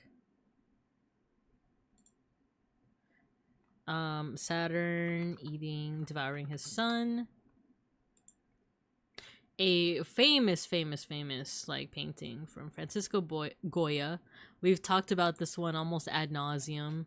Actually, I should probably do a content warning. I know I just like blasted through it, but I know we talked about this one before, but we'll talk about it again a little bit. But a content warning: there is a bit of gore in this one. Very bright red blood and like dismemberment. So if that is not your cup of tea, come back in about 20 minutos. But alright, here we are. So this is Saturn devouring his son, based off the myth of Saturn, also known as Kronos, devouring his children for fear of them overthrowing him, right? Usually in mythology, it's usually shown as him devouring a child whole, like just freaking dislodging his mouth and just swallowing a baby whole. But here, the child is like fully grown and he's eating it piece by piece, which makes for like a very like unsettling image, right? Especially with like how Francisco Goya portrays him and like shadowy figures, the white of his knuckles as he's like clutching into the body itself, the bulging eyes like as if he's like gone insane as he's like devouring his child. So yeah, that is a very intense image, but also prime real estate for some memes. So now you have a little bit of compare and contrast here. This was made by Susan Dew, Robbinsdale, Minnesota. It's a flat surface arrangement, a class 7 amateur. I'm not sure what that part's a reference to. Maybe this looks like it's part of like a class. Actually, there's another image here. Radiohead. Ooh. So it looks like these are all made up of seeds or flowers, kind of like one of my favorite events is the Rose Parade. The Pasadena Rose Parade, which is every year on New Year's Day, unless it falls on a Sunday, in which case it falls on the next Monday. But yeah, like it's one of my favorite things because basically it's a bunch of floats that are all made out of organic material. So flowers, rose like petals, seeds. So this is similar in that way. Let's actually zoom in a little bit. Oh my gosh. What's cool is they added a little like key here of like what they use. Unfortunately, the image is a little bit, unclear. This is corn. I can't really read what the rest is, but it might be like seeds, it might be rice, it might be grains. But basically they recreated Goya's artwork but using only like that material, and they replaced, instead of eating a child, he's eating corn. He's eating corn. Art museums need more macaroni art. Oh yes, I fully agree. I would love to see more macaroni art in art museums. More stuff like this, right? It's still what I like is that like even though they replaced like the corpse of like the person with corn, it's still very unsettling, right? Like you still see the like bulging eyes, you still see him like engorging himself with this corn, right? And like the way that he's like squeezing the corn like right into it, right? I like the addition, by the way, of not just the corn kernels, but also like the husk of the corn as well. It really sells, like like, me when I get some like esquites, me when I get the elote, right? Me when the elotero, what do you call like a guy who sells elote? Is it like Teria or something. The elote guy, like when the elote guy like pops by your neighborhood, right? This is me. This is me. Just like me, for real, for real. So yeah, that's all I can really say. Like, we've talked a little bit about the original artwork. I think it's neat, but I think this is also super impressive because they recreated it using only like organic material. Actually, we could talk a little bit more about like the use of texture, right? Because like by using like bits and pieces of different things, you get kind of the same thing with macaroni art as well. Like, there's a different texture. It looks like you could actually reach out and touch this, right? And kind of imagine what it might feel like. So like I'm noticing, like, as we zoom in, like the background is like more round, whereas the hair is made with these like longer grains of, I want to say, like rice maybe. And then they differentiate between like the hair, like the light parts of the hair, the skin, and the corn by using different like grains. So you see like in the original work, you see like the whites of his knuckles as he's squeezing into the corpse. Here it's more of like the whites of his knuckles as he's like gripping the corn. But you see the white, right? Like you see like the lighter color like squeezing into it, like especially here. So it's a good way to create that contrast. I think it's neat. I think it's pretty cool. Yeah, good job to Susan Dew of Robbinsdale, Minnesota. And if we want to see some of the other stuff. Oh, by the way, if you guys want to see this one, I'm going to put the link here. I'll pin it for a little bit. There's also this one. Radiohead, The Beans. Amazing. I may not be a smart man, but I think this is art. It is art. Everything that we're looking at today is definitely art, right? As an art historian, I have a very well, you don't need to be an art historian to think this way, but I was like, I have a very fluid idea of like what can be considered art, you know? Like I'm still a modern art apologist in many ways. There's some modern art that I can't get behind, but like there's like a lot of art that people will say like, well, my 9-year-old could make that, but it's like, no, but it's different. Like it's different. There's a certain like essential, I don't know, there's a certain essence when it comes to certain pieces of modern art. Teacher, can we eat the art? Oh no, you exploded. Sure, just replace it when you're done. Get another bag of corn. Another can of creamed corn. And make sure you replace the one that you ate. I like this one, the Radiohead one. And you see some other ones in the background. Let's see. Oh, it looks like this all takes place in Minnesota. Because, like, Minneapolis, Rosemount, St. Paul, Plymouth, Minneapolis. These are nice. Radiohead, The Beans. Oh, they labeled this, so... Well, I guess they're all labeled with what they used, right? Groundhog radish, beans, grits. I think that says grits. Oh, quinoa, peeled. I can't read what it says. Oh, beans. I think all these are beans. These are neat. I like these. Yeah, exactly, beeplebees. Well, did your 9-year-old make it? Exactly. Even the ones in the background, too, are, like, very cool. Because it looks like all of these were made, you know, with grains. Very impressive. I'm kind of curious. Oh, it's the state fair. I see. The state fair goes hard. That's the caption. But yeah, pretty cool stuff. I like it. I like it. All right. What are we looking at next? Ah, so this one was recommended by beeplebees. Actually, how about this? Beeplebees, is it okay if we look at the two things that you submitted? We'll look at it at the end, and then we'll get through this one first. I think by that point we might be... Will we be in an ad break? No, we still have time before the next ad break. We'll look at this one. This was recommended by Matthew, I believe. Let me check back again. Yeah, Matthew had recommended this one. I will link it in the chat. So this is by Dave Gustav. I'll pin this one.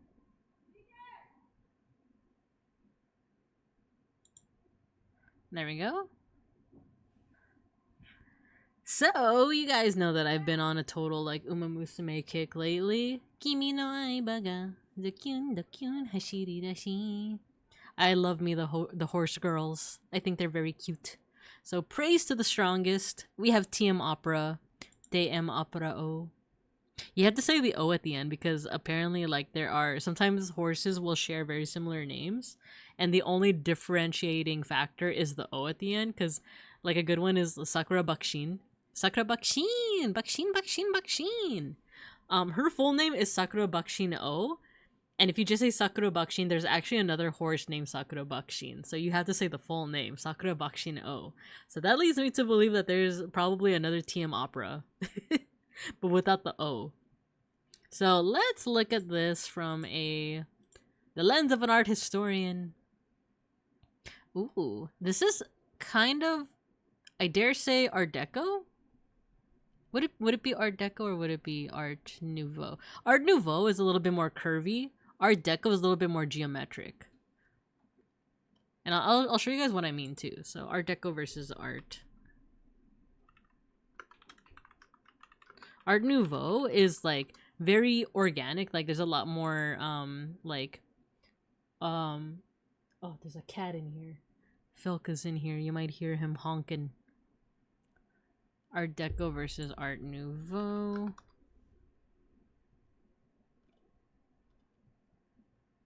I need better examples than this. I need better examples. Okay, this is actually like a decent example.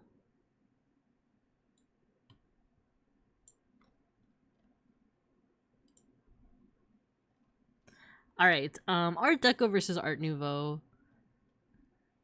Art Nouveau, my beloved, even though I can't spell you. Oh no. Okay, give me a second. Our other cat, Filka, he's exploring the room. I'm scared that he's gonna start chewing on paper. Give me a second.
Okay, I'm back.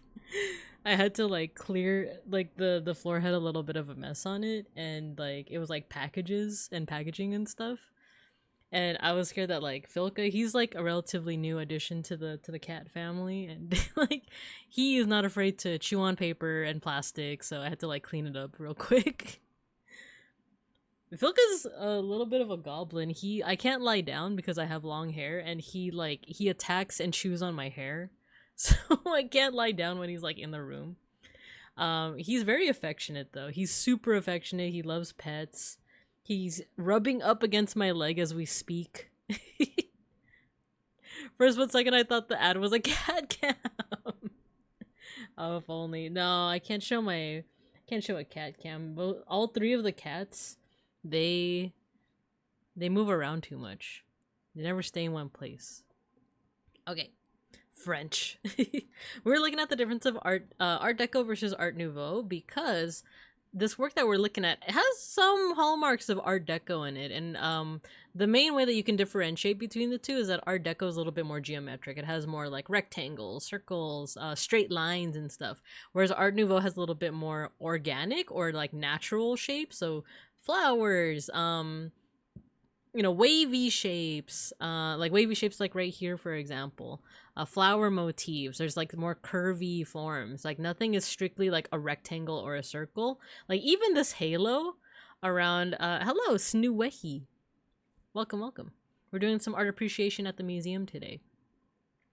Even this halo around this figure is not a perfect circle, right? So meanwhile here you do see like more like geometric things. Like if you can make it using like the shape tool on like Google Slides or something, it's more Art Deco. Whereas Art Nouveau, like you would probably need to like draw it out, right? You would still need to use like rulers and stuff.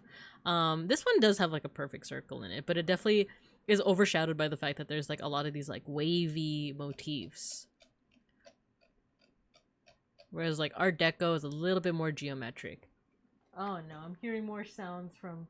Where is the... Okay, so I'm sorry, I have to like step away for another second to make sure that the cat doesn't get stuck in the closet. Dang it.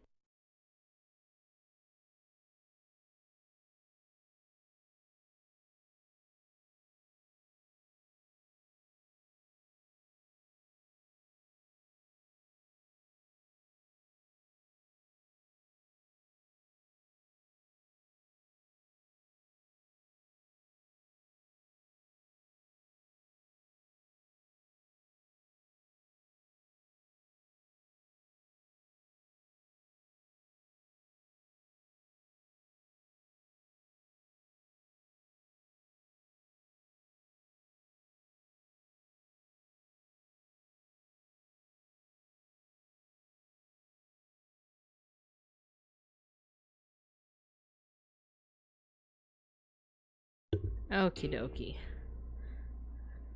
Okay, I'm just paranoid about that cat specifically being in the room like unsupervised, because he has peed in the room before and it was because I was like in the middle of like a meeting, like a work meeting, and usually when the cats want out, they'll meow at me and I'll like open the door when they meow at me, right? However, one time I had like a work meeting and this specific cat was like in the room and he didn't meow to like ask to be let out. So I didn't realize that like he wanted out. And because I wasn't able to open the door for him, like at the end of the meeting, I look behind me and there's pee. He freaking peed like in the room. So like after that, I'm like so paranoid to make sure that he is not in the room like unsupervised when like my back is to him. So yeah, sorry for that interruption, but the cat is now out of the bag. He's out of the room. I don't have to worry about it anymore. Art Nouveau versus Art Deco. Art Deco has a little bit more geometric shapes. Yes, so this is like a good example. Even though this has like human figures, which are by their nature organic, and these clouds, like there's also like these stony pillars that are very geometric. So with that in mind, if we go back to this TM Opera artwork, it has a little bit more of the Art Deco feel to it. You have these like shining rays of light, right? This repeated motif of the stars. You have some circular halos and stuff like that. But then there's also some naturalistic stuff like the clouds. You have like the cross hatching on the clouds too. So it's a little bit of a mix, but it's a really cool like kind of early 20th century design. So let's zoom in a little bit as well. There we go. Ooh, this art is really, really cool. Because for one, I really like the use of color. This person definitely knows their color theory. Overall, the color is very warm because we have a lot of reds, yellows, oranges. We also have purple, but it's a purple that's closer to red than it is to blue. We got a lot of gold here. Even like there are hints of like cooler colors like green, but there's a slight tint to them to make them a little bit warmer. Overall, it's a very warm composition, which matches because like the whole thing is that like they're trying to sell this image of TM Opera O as like the shining figure, right? Like she even has a halo. A cool detail that I noticed too is that like each of these horse silhouettes are a very specific Uma Musume. They really could have just like taken one of the silhouettes and made it even generic and just like repeated it, but no, if you look at the amount of detail they put in here, these are actually like, if you know the silhouettes well enough, you can identify them. So I think, for example, like this is Haru Urara because of like her pose. She always like puts her hands up. She's celebrating. I think this is Golshi, Gold Chip. This is Oguri Cap because you see her iconic headband with like the diamonds. The rest of these are a little like hard for me personally to figure out. Not because the artist couldn't like pull it off well, but because I just can't like identify them as well. I think this is Daiwa Scarlet. This looks like it could be Special Week, but I'm not sure. And then I'm not sure about some of the others, but that's pretty cool though. Like that's awesome that like they made individualized silhouettes for each one of the horses just in this banner. That's so sick, right? And then we have TM Opera O herself. I'm noticing that there's a lot of like, if you look at how they applied like the shading and the rendering just refers to like how the image is like how like the shading and the highlights are applied. So if you look at how they did that, they did it very like painterly style with some like brush strokes. You can see some of the brush strokes here where the purple turns into like a pink. The diamond is, or not diamond, the gold parts as well. I like how they added this shine to each part of like the highlights of the diamond. I mean, I keep saying diamond, the gold. Like if you look like up here, like the gold, there's like a shine to it. There's like a glow to it that really sells like the diamond feel to it. The shoes too. This is an excellent example. I like kind of this hatching over here, a little bit of cross hatching. Oh, it's more hatching than cross hatching. Both really good. I never noticed that her tail is tied like that, actually. Very confident image. I love the pose as well. Actually, yeah, let's talk about the pose because it leads a little bit into the composition. The eye definitely seems to be drawn to like where the brightest part of the picture would be, which would be the halo. So you see her arm, but you also see her arm here, her head here, and then her arm is extending in the same like almost degree as like these sparkles that are extending, these sun rays. So that's just good composition right there. Like no matter what, your eye is being led towards the center where it's TM Opera O giving this really confident smile, and like her little salute too right next to her head as well. So overall, love this piece, love the artistry of it, love the composition colors. Excellent. Yeah, TM Opera O. She's also one of my favorite horses. I feel like one of these days I need to do like an Uma Musume like tier list of who I personally prefer, right? There's no horse that I hate. Like the cool thing about like Uma Musume is that they always like let you do like a little bit of the story cutscenes for each of the horses that are on the banner that you want to try to pull for. So you get to know each of the horses, and like when you do those like story CGs, those story whatchamacallit, yeah, like those cutscenes, you start to get a little bit attached to them because some of them seem like they're very like one note, right? Like they seem like they're very like, oh, like her whole shtick is that she's tsundere, but like when you play those cutscenes, it's like, oh no, she has a little bit more depth to her. So yeah, I like that. TM Opera O's like whole character is that she's very like she's like kind of theater kid. Like she's like, I am the one who will shine the brightest, I am the overlord. So she might, to people who don't like that kind of archetype, they might be like, oh, she's like too overconfident and stuff. But I don't know, like there's not even a moment where like, oh no, she shows off her more vulnerable side. It's more of like, I don't know, she just becomes more likable, and it's like, yeah, you are the shining overlord, TM Opera. So yeah. All right. So with that, we have two more things. We have two more things to look at. One of them is a 2-minute, what is The Canon of No Evil, a folktale. And Quetzalcoatl. This is a rendition of the Native American Sia folktale of the coyote, and the rattlesnake. Ooh, interesting. So we have a 2-minute video, which we'll look into, and then we're going to end off on Pebbles, or Pebble 1250, with a little bit of surreal art, which I love surreal art so much. But before we do that, I think I need another water break. So let me see how long we have until the next ad break. Oh, it's actually soon. So I might just force the ad break right now. I'm going to take a water break. And then we'll probably finish off within the next like 20-45 minutes. All right. So I'll put you guys back into recess. Unfortunately, we don't have a gift shop yet, but who knows? Who knows, man? All right, let's do an ad break.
Okay, we're back. We're back in pog form. I got some water, I got some sweets. I think I'm ready for the last of our art appreciation. Yahoo! I'm looking at my little like museum setup and like I'm like proud of it, but I think I am gonna redraw it in like my little like humongous entertainment style as well.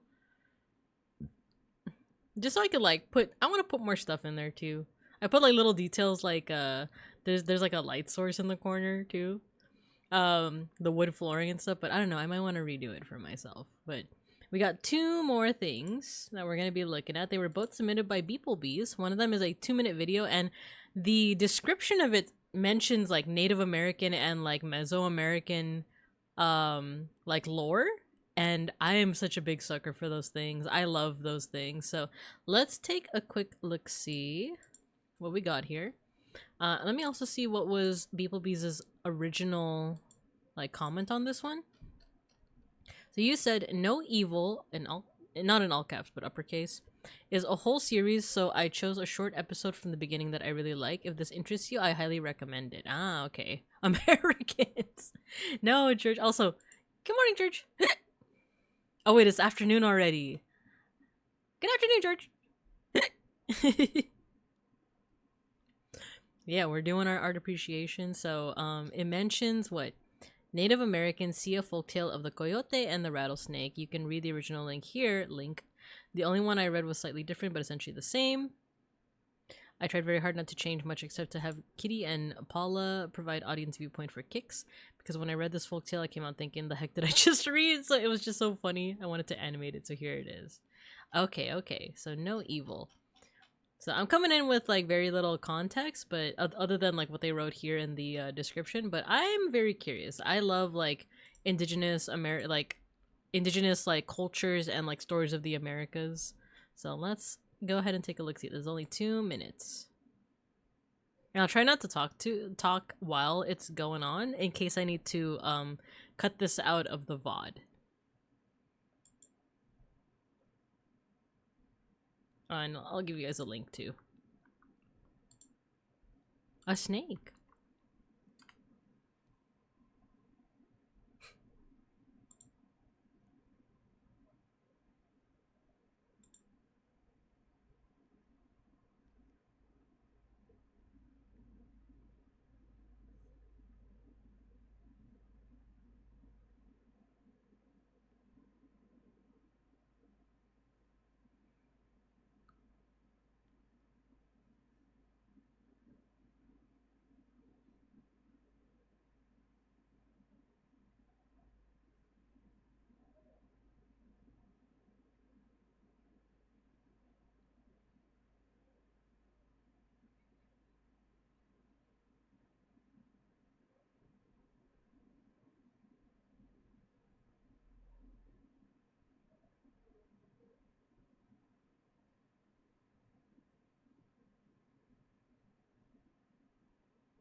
This is so cute. I'm just trying not to talk too much.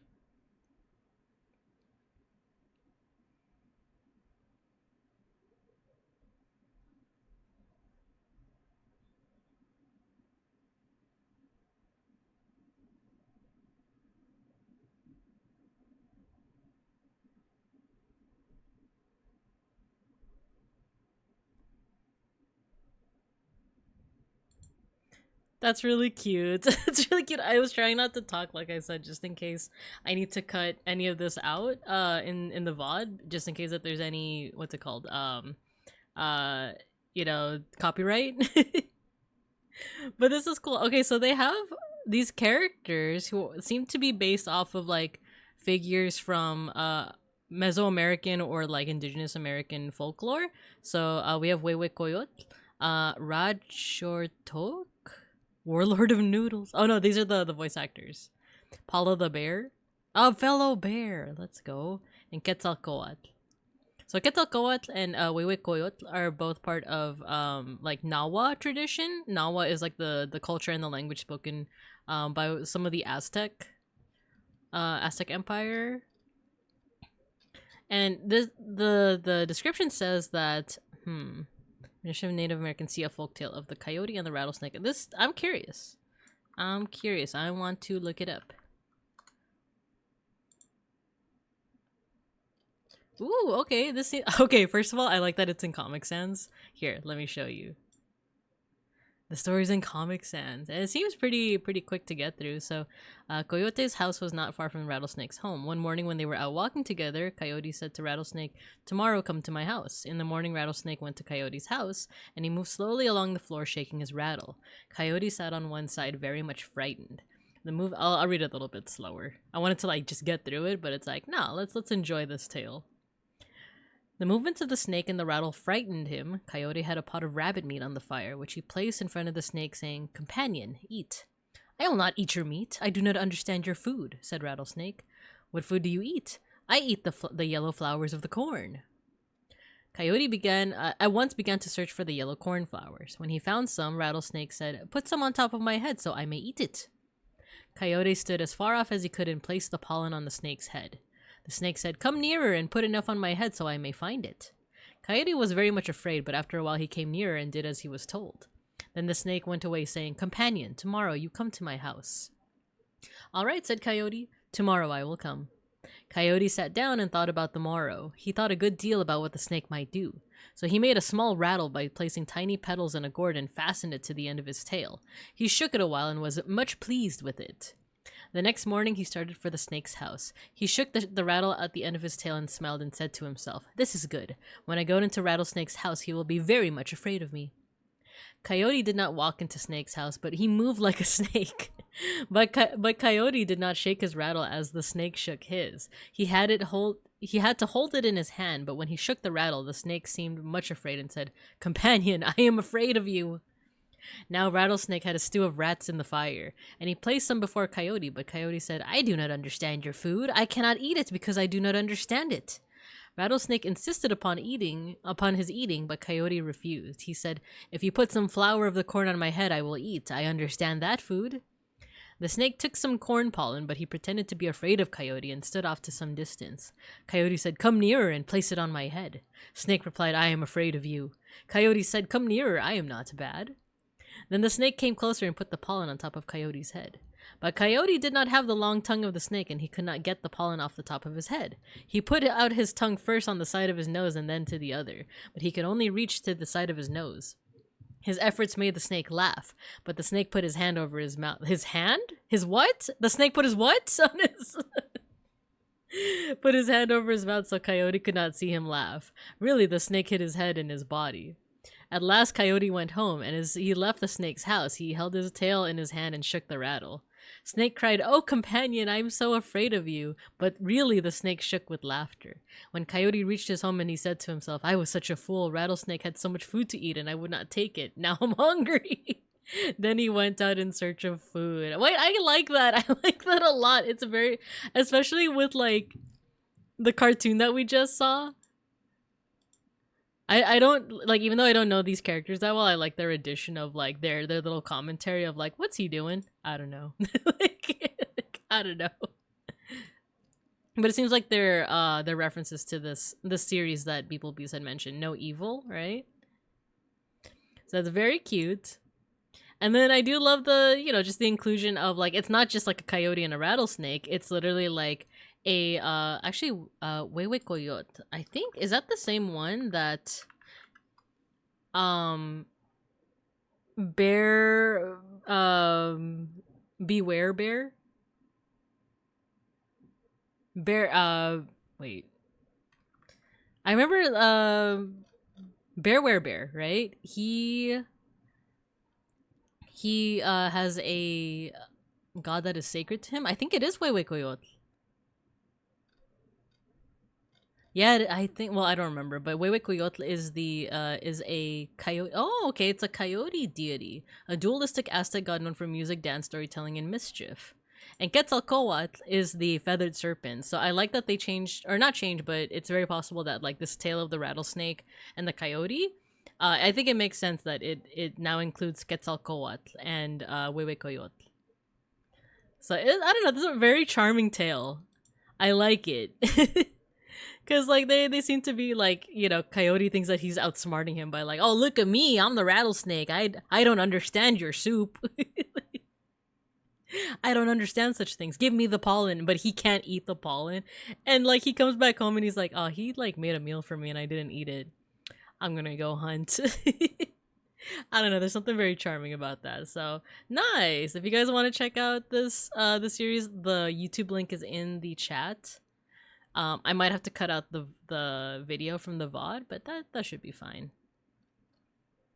And then from there, on a like artistic like animation side of things, once again, I'm not like the best person to ask in that regard.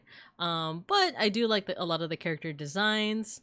I'm gonna mute as we look at some of the animations. Oh, like little details like the the rattlesnake kind of wagging his tail.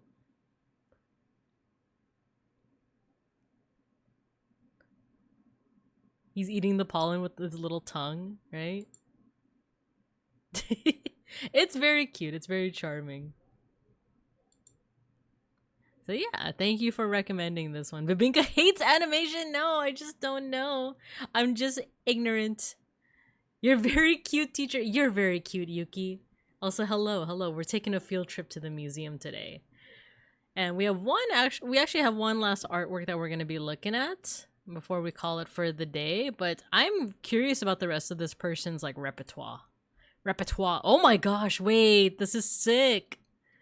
This is so cool. It's very like, I don't know, definitely reminds me a lot of like Hylix. And beeplebees did say that this person has made like Hylix fan art, but I dig this. This is like very surreal, and I love surreal art. This is like scratching all of the itches. The show gets very plot heavy and goes more in depth with the mythology. I love it so much. I'm down. If No Evil is all about like different mythology and like world folklore and stuff, I'm down for it. I might want to check out some more. Oh yeah, get your sticker. Speaking of scratch. Wishes I was more unemployed. No. I only wish employment for, well, fair employment for everyone. Maybe even with some kind of union.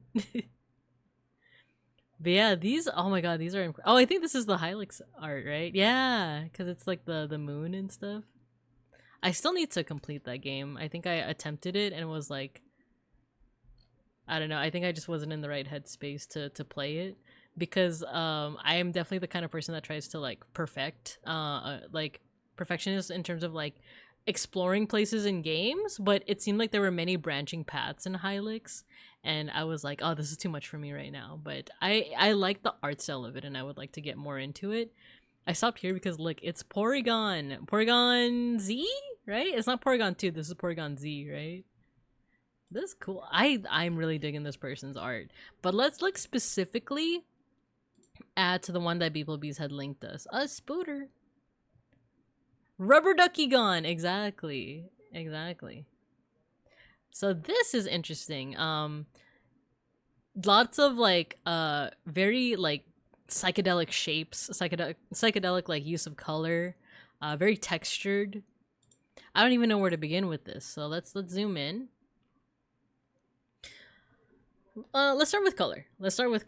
Or you know what? Let's start with what we did at the very beginning of like of the stream, where we talk about like what's going on here. What do we see that makes us think that? Or I started out with like see, wonder, think, but for this one, let's do VTS, which is 3 questions. The first one is what is going on here, and then the second is what do you see that makes you say that, and lastly is what more can we find. So first of all, what's going on here? If you want to contribute your analysis in the chat, feel free. Porygon Tokyo Drift. It was so hard to pick just one. I know, I was looking at their like media tab and it's like, whoa, this looks good.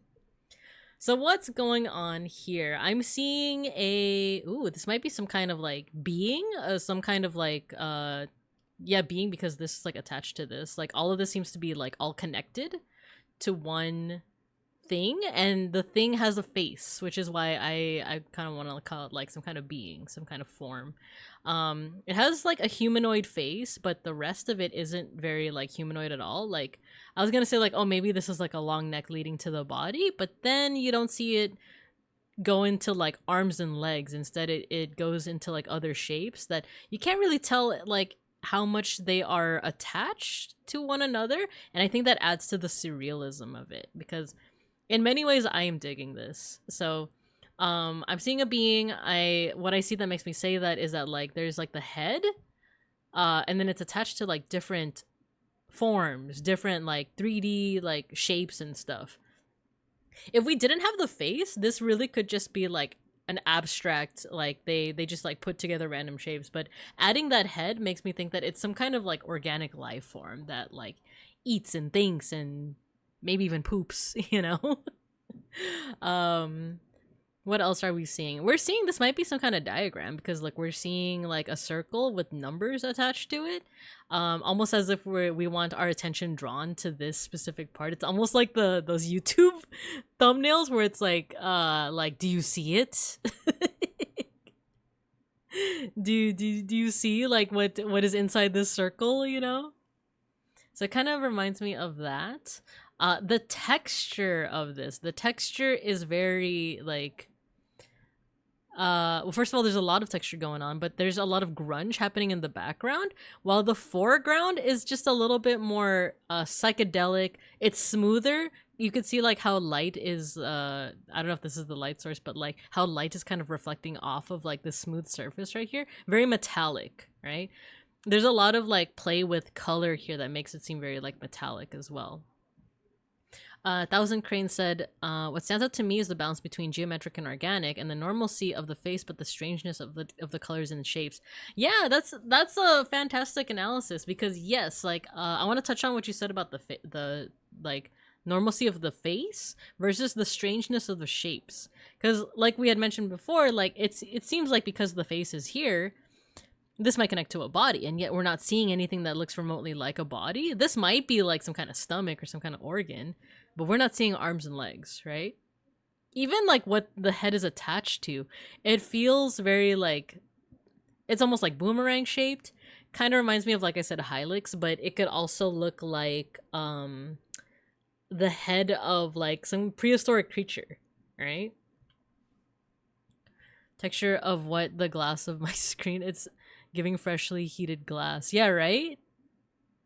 Yeah, like the texture, like you also see like I like the grunginess. I like the contrast of the grunginess of the background, like all of this, against like the smoothness of the figure itself. And then Thousand Cranes had also mentioned geometric versus organic. Yes, because like these are kind of just straightforward shapes, but then they like curve into each other. They make these yeah, organic, like naturalistic shapes. And I like the use of overlap too, because if you see here, if we follow this whole line, it just goes around and around, and then it curves this way. And then, oh, we actually don't see where this is attached. So maybe it's attached off screen. But then like the overlap, it's behind these parts, and you see because it fades away into white, but then it overlaps against this, and it even casts a shadow against the form itself. They also use a pretty consistent color scheme. So like, for example, we have the yellow, blue, a light blue, and a red. And if you remember when we were talking about colors a while back, these are all primary colors. So primary colors are red, blue, and yellow. These are colors that can be used to make other colors. So for example, red and blue make purple. Yellow and blue make green, red and yellow make orange. So they make all these other colors. And it's not even just primary colors, because you do see a little bit of orange here. You see a bit of light blue here. You see even like white and black, and like other colors in between in there. But what stands out the most are these primary colors, because they're so vibrant. Let's see what else. I like that the figure, it does have like it has something on its forehead. It looks like an ocean horizon with like a star shining on it. It's kind of giving like primordial ocean vibes, right? Like something about it feels very like ancient. It's probably because the sky is green rather than blue or even like afternoon red or purple. It's green, and you don't often see like a green sky. So like it makes me think of like 60s renditions of like the primordial ocean, you know? This reminds me of graffiti that you could see in Bomb Rush Cyberpunk. That actually sounds like, yeah, that sounds like pretty accurate. Like I feel like even though what we're listening to right now might not be like cyberpunk, it feels kind of apt, you know? I seen this on the side of a building in Chinatown in Bronx. Ooh, interesting. It's a little calm ocean scene on the forehead. Yeah, right? Like it's calm. Like if you guys remember there was I talked about like how lines and shapes can be used and how we're influenced by how they look in nature. So a straight horizontal line where you can see the horizon might remind us of calmness because it's like the ocean horizon. And if it's straight, that means that it's calm because like you don't see any waves. If there's like an interruption to that straight line, then it means that the ocean is in motion. There's waves, so it's not as like calm as it can be. This is a whole Persona boss. I mean, yeah, like it's surreal enough to be like some kind of like rendition of like a Persona, you know, like or an SMT, you know, oh, this is the rendition of, I don't know, Orpheus. Like, or there is an Orpheus in Persona already, but I'm just trying to think of like the most unexpected thing, right? Oh yeah, this is Cerberus. Okay, what I don't know, like this is just very psychedelic and I like it. I like the use of texture, I like the use of color. The line work like kind of like leads our eye throughout the entire, I think that's another thing, is like leading your eye throughout the entire composition. I see the joke of 789. Oh, 7. Oh, why was 6 afraid of 7? Because 789. Ah, okay. That could be something. I'm really drawn to like the parts with like the white because those are supposed to be where like the light is hitting, and that kind of makes that like metallic texture. What else? Oh, there's like a little bit of black here too.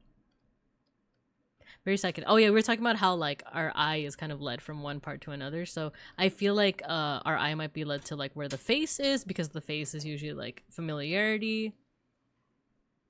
And then we like travel upwards into like the body, and then it like kind of winds around the entire piece.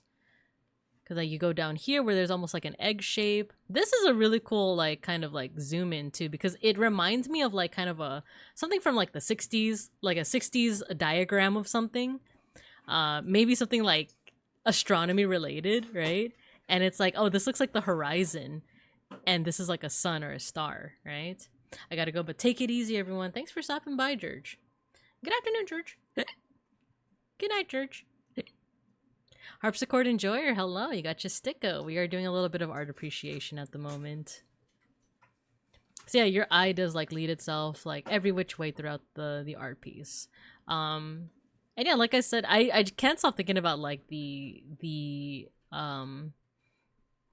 contrast between like all of this smooth metallic stuff, and then like in the background is more grungy. Like you see a little bit more transition between colors and stuff like that. So there's a little bit of this, also feels a little bit cosmic as well. It feels a little bit like astronomy related because you have all these like orbs here. Like I said, this feels like a 60s diagram of something, and then these little like circles here. It feels like something that you would see at like the beginning of the formation of the Earth, you know? Maybe this is some kind of like interstellar visitor making sure that there's life on Earth. Maybe that's why there's he has the primordial ocean on the mind, you know? Ornies. So yeah, this was made once again by Pebbles 1250. Very interested in their art. I'm going to orb. I'm probably gonna follow them on my Pau Pandan account. But yeah, like I can understand why beeplebees had a hard time just picking one, because a lot of these are so cool. This is super cubist, just right off the bat. Like this is giving like a little bit of Picasso blue period, right?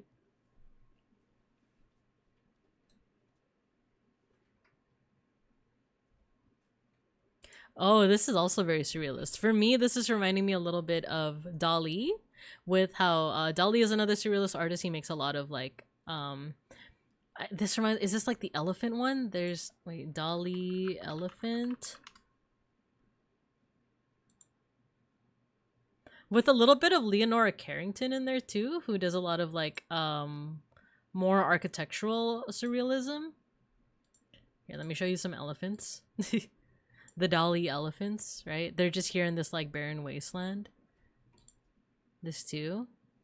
And then Leonora Carrington. Oh no, I'm thinking of someone else. It's not Leonora Carrington. Because her art is a little bit more like Remedios Varo. There's another one. Let me see if I can find them. Now, you know what? I think I have a list of artists that I really like, and she's on that. I just can't remember her name at the moment.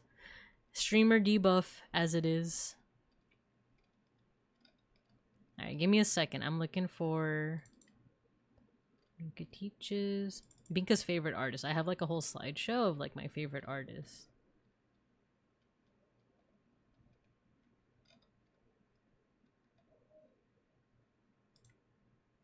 Oh, K Sage. It's K Sage.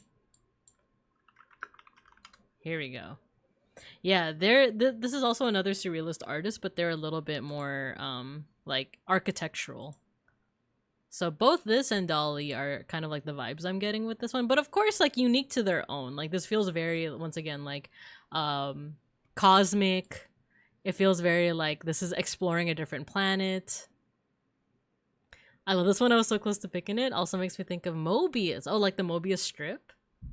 It's an ELO album cover. Jinx Lil?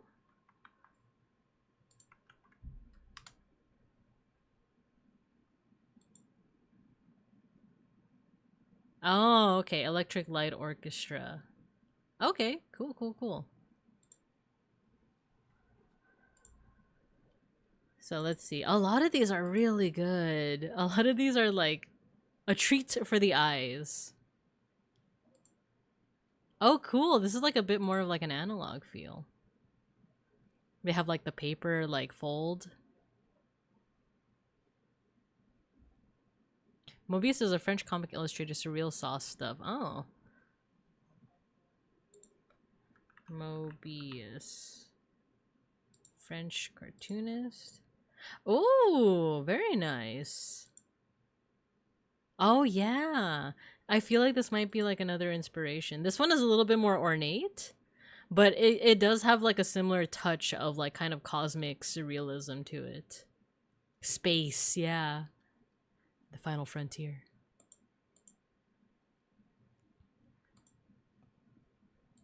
But yeah, like this artwork, I'm a fan. I'm gonna be following them for sure. Oh yeah, this one reminds me of like the Dolly elephants, right? A treat for the eyes in many, many ways. I want to look at the Porygon again. Look at that. This one also has like some really cool like inky touches on it. Like it has some like very analog touches, like the cross hatching and everything. Yeah, check out this artist. Check them out. They're pretty sick. I like it. By the way, you might be wondering why I usually like call it quits on Saturday mornings. I usually call it quits like around like 1 o'clock. It's now 1:30 for my time. I'm not going to locals today. I'm not going to my Digimon locals because it's regionals and everyone is currently at regionals in the Los Vincos Convention Center. So like I'm wishing them all the luck. A lot of them are like live posting right now on how they're doing and I'm like, ah, ganbatte, good luck. I love this Amon.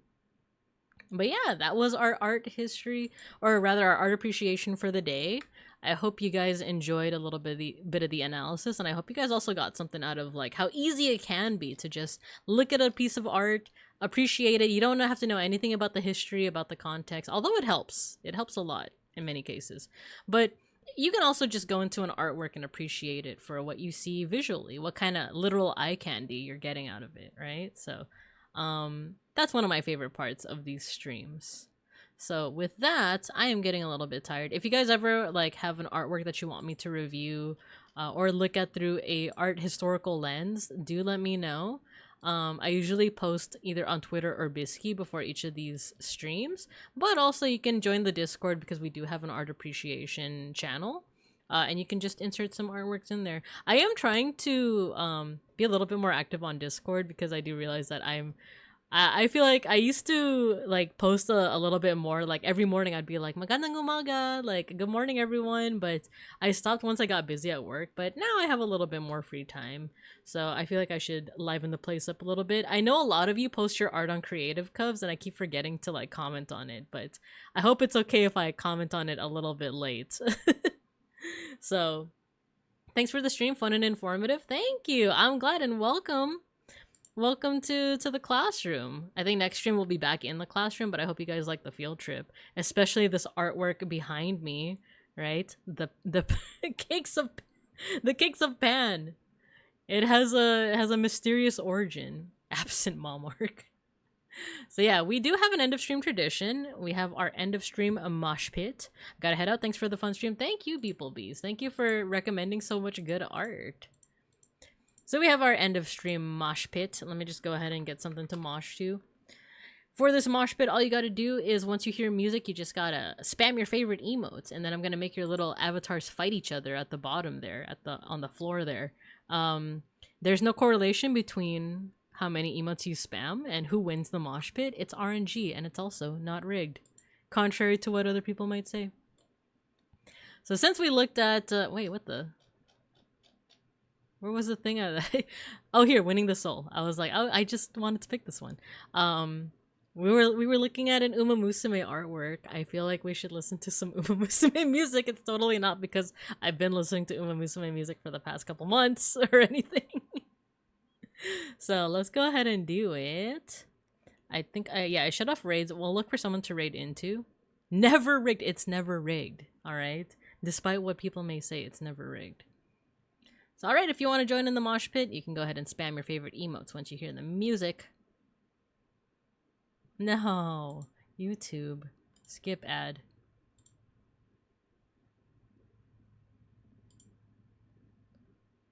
Ding, ding, ding, ding, ding.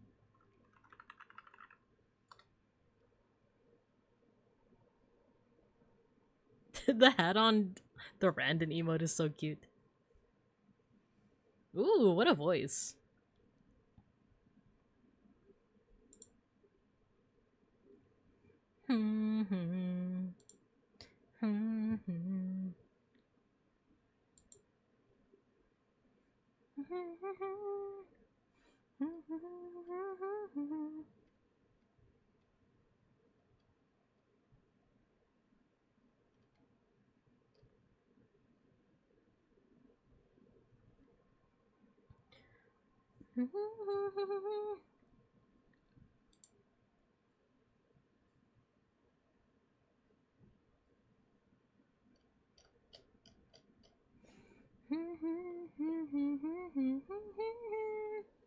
Yo, Fagubi, you won the first round. Let's go. But can you win round 2? Winning the soul.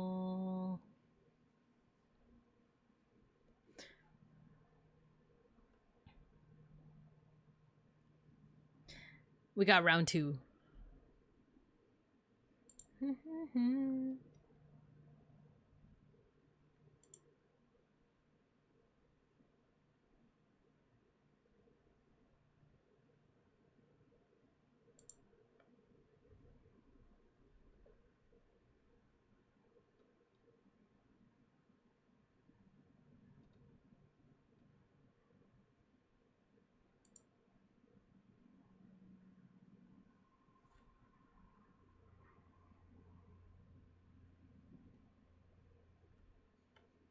Those emotes, Yuki, also congrats on winning round 2.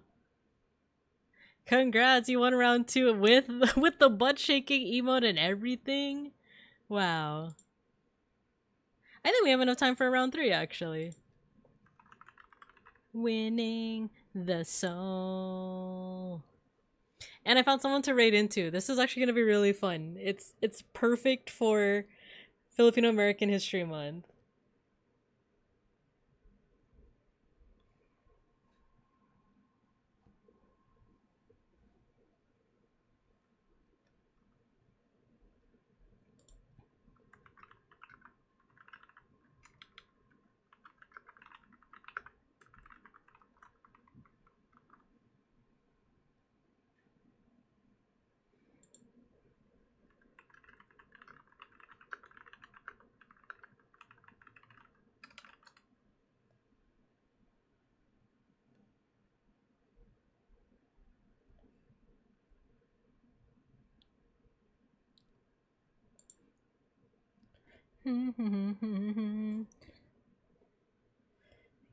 Shime Hajimari story. Fugubi! Good job, you won twice!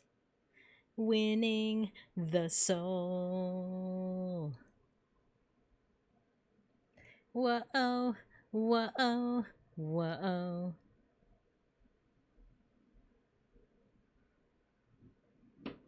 Good job, you won 2 rounds of the mosh pit.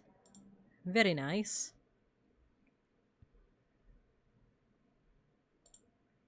Alright, so I think we are ready to raid. Let me drive you guys home with the school bus.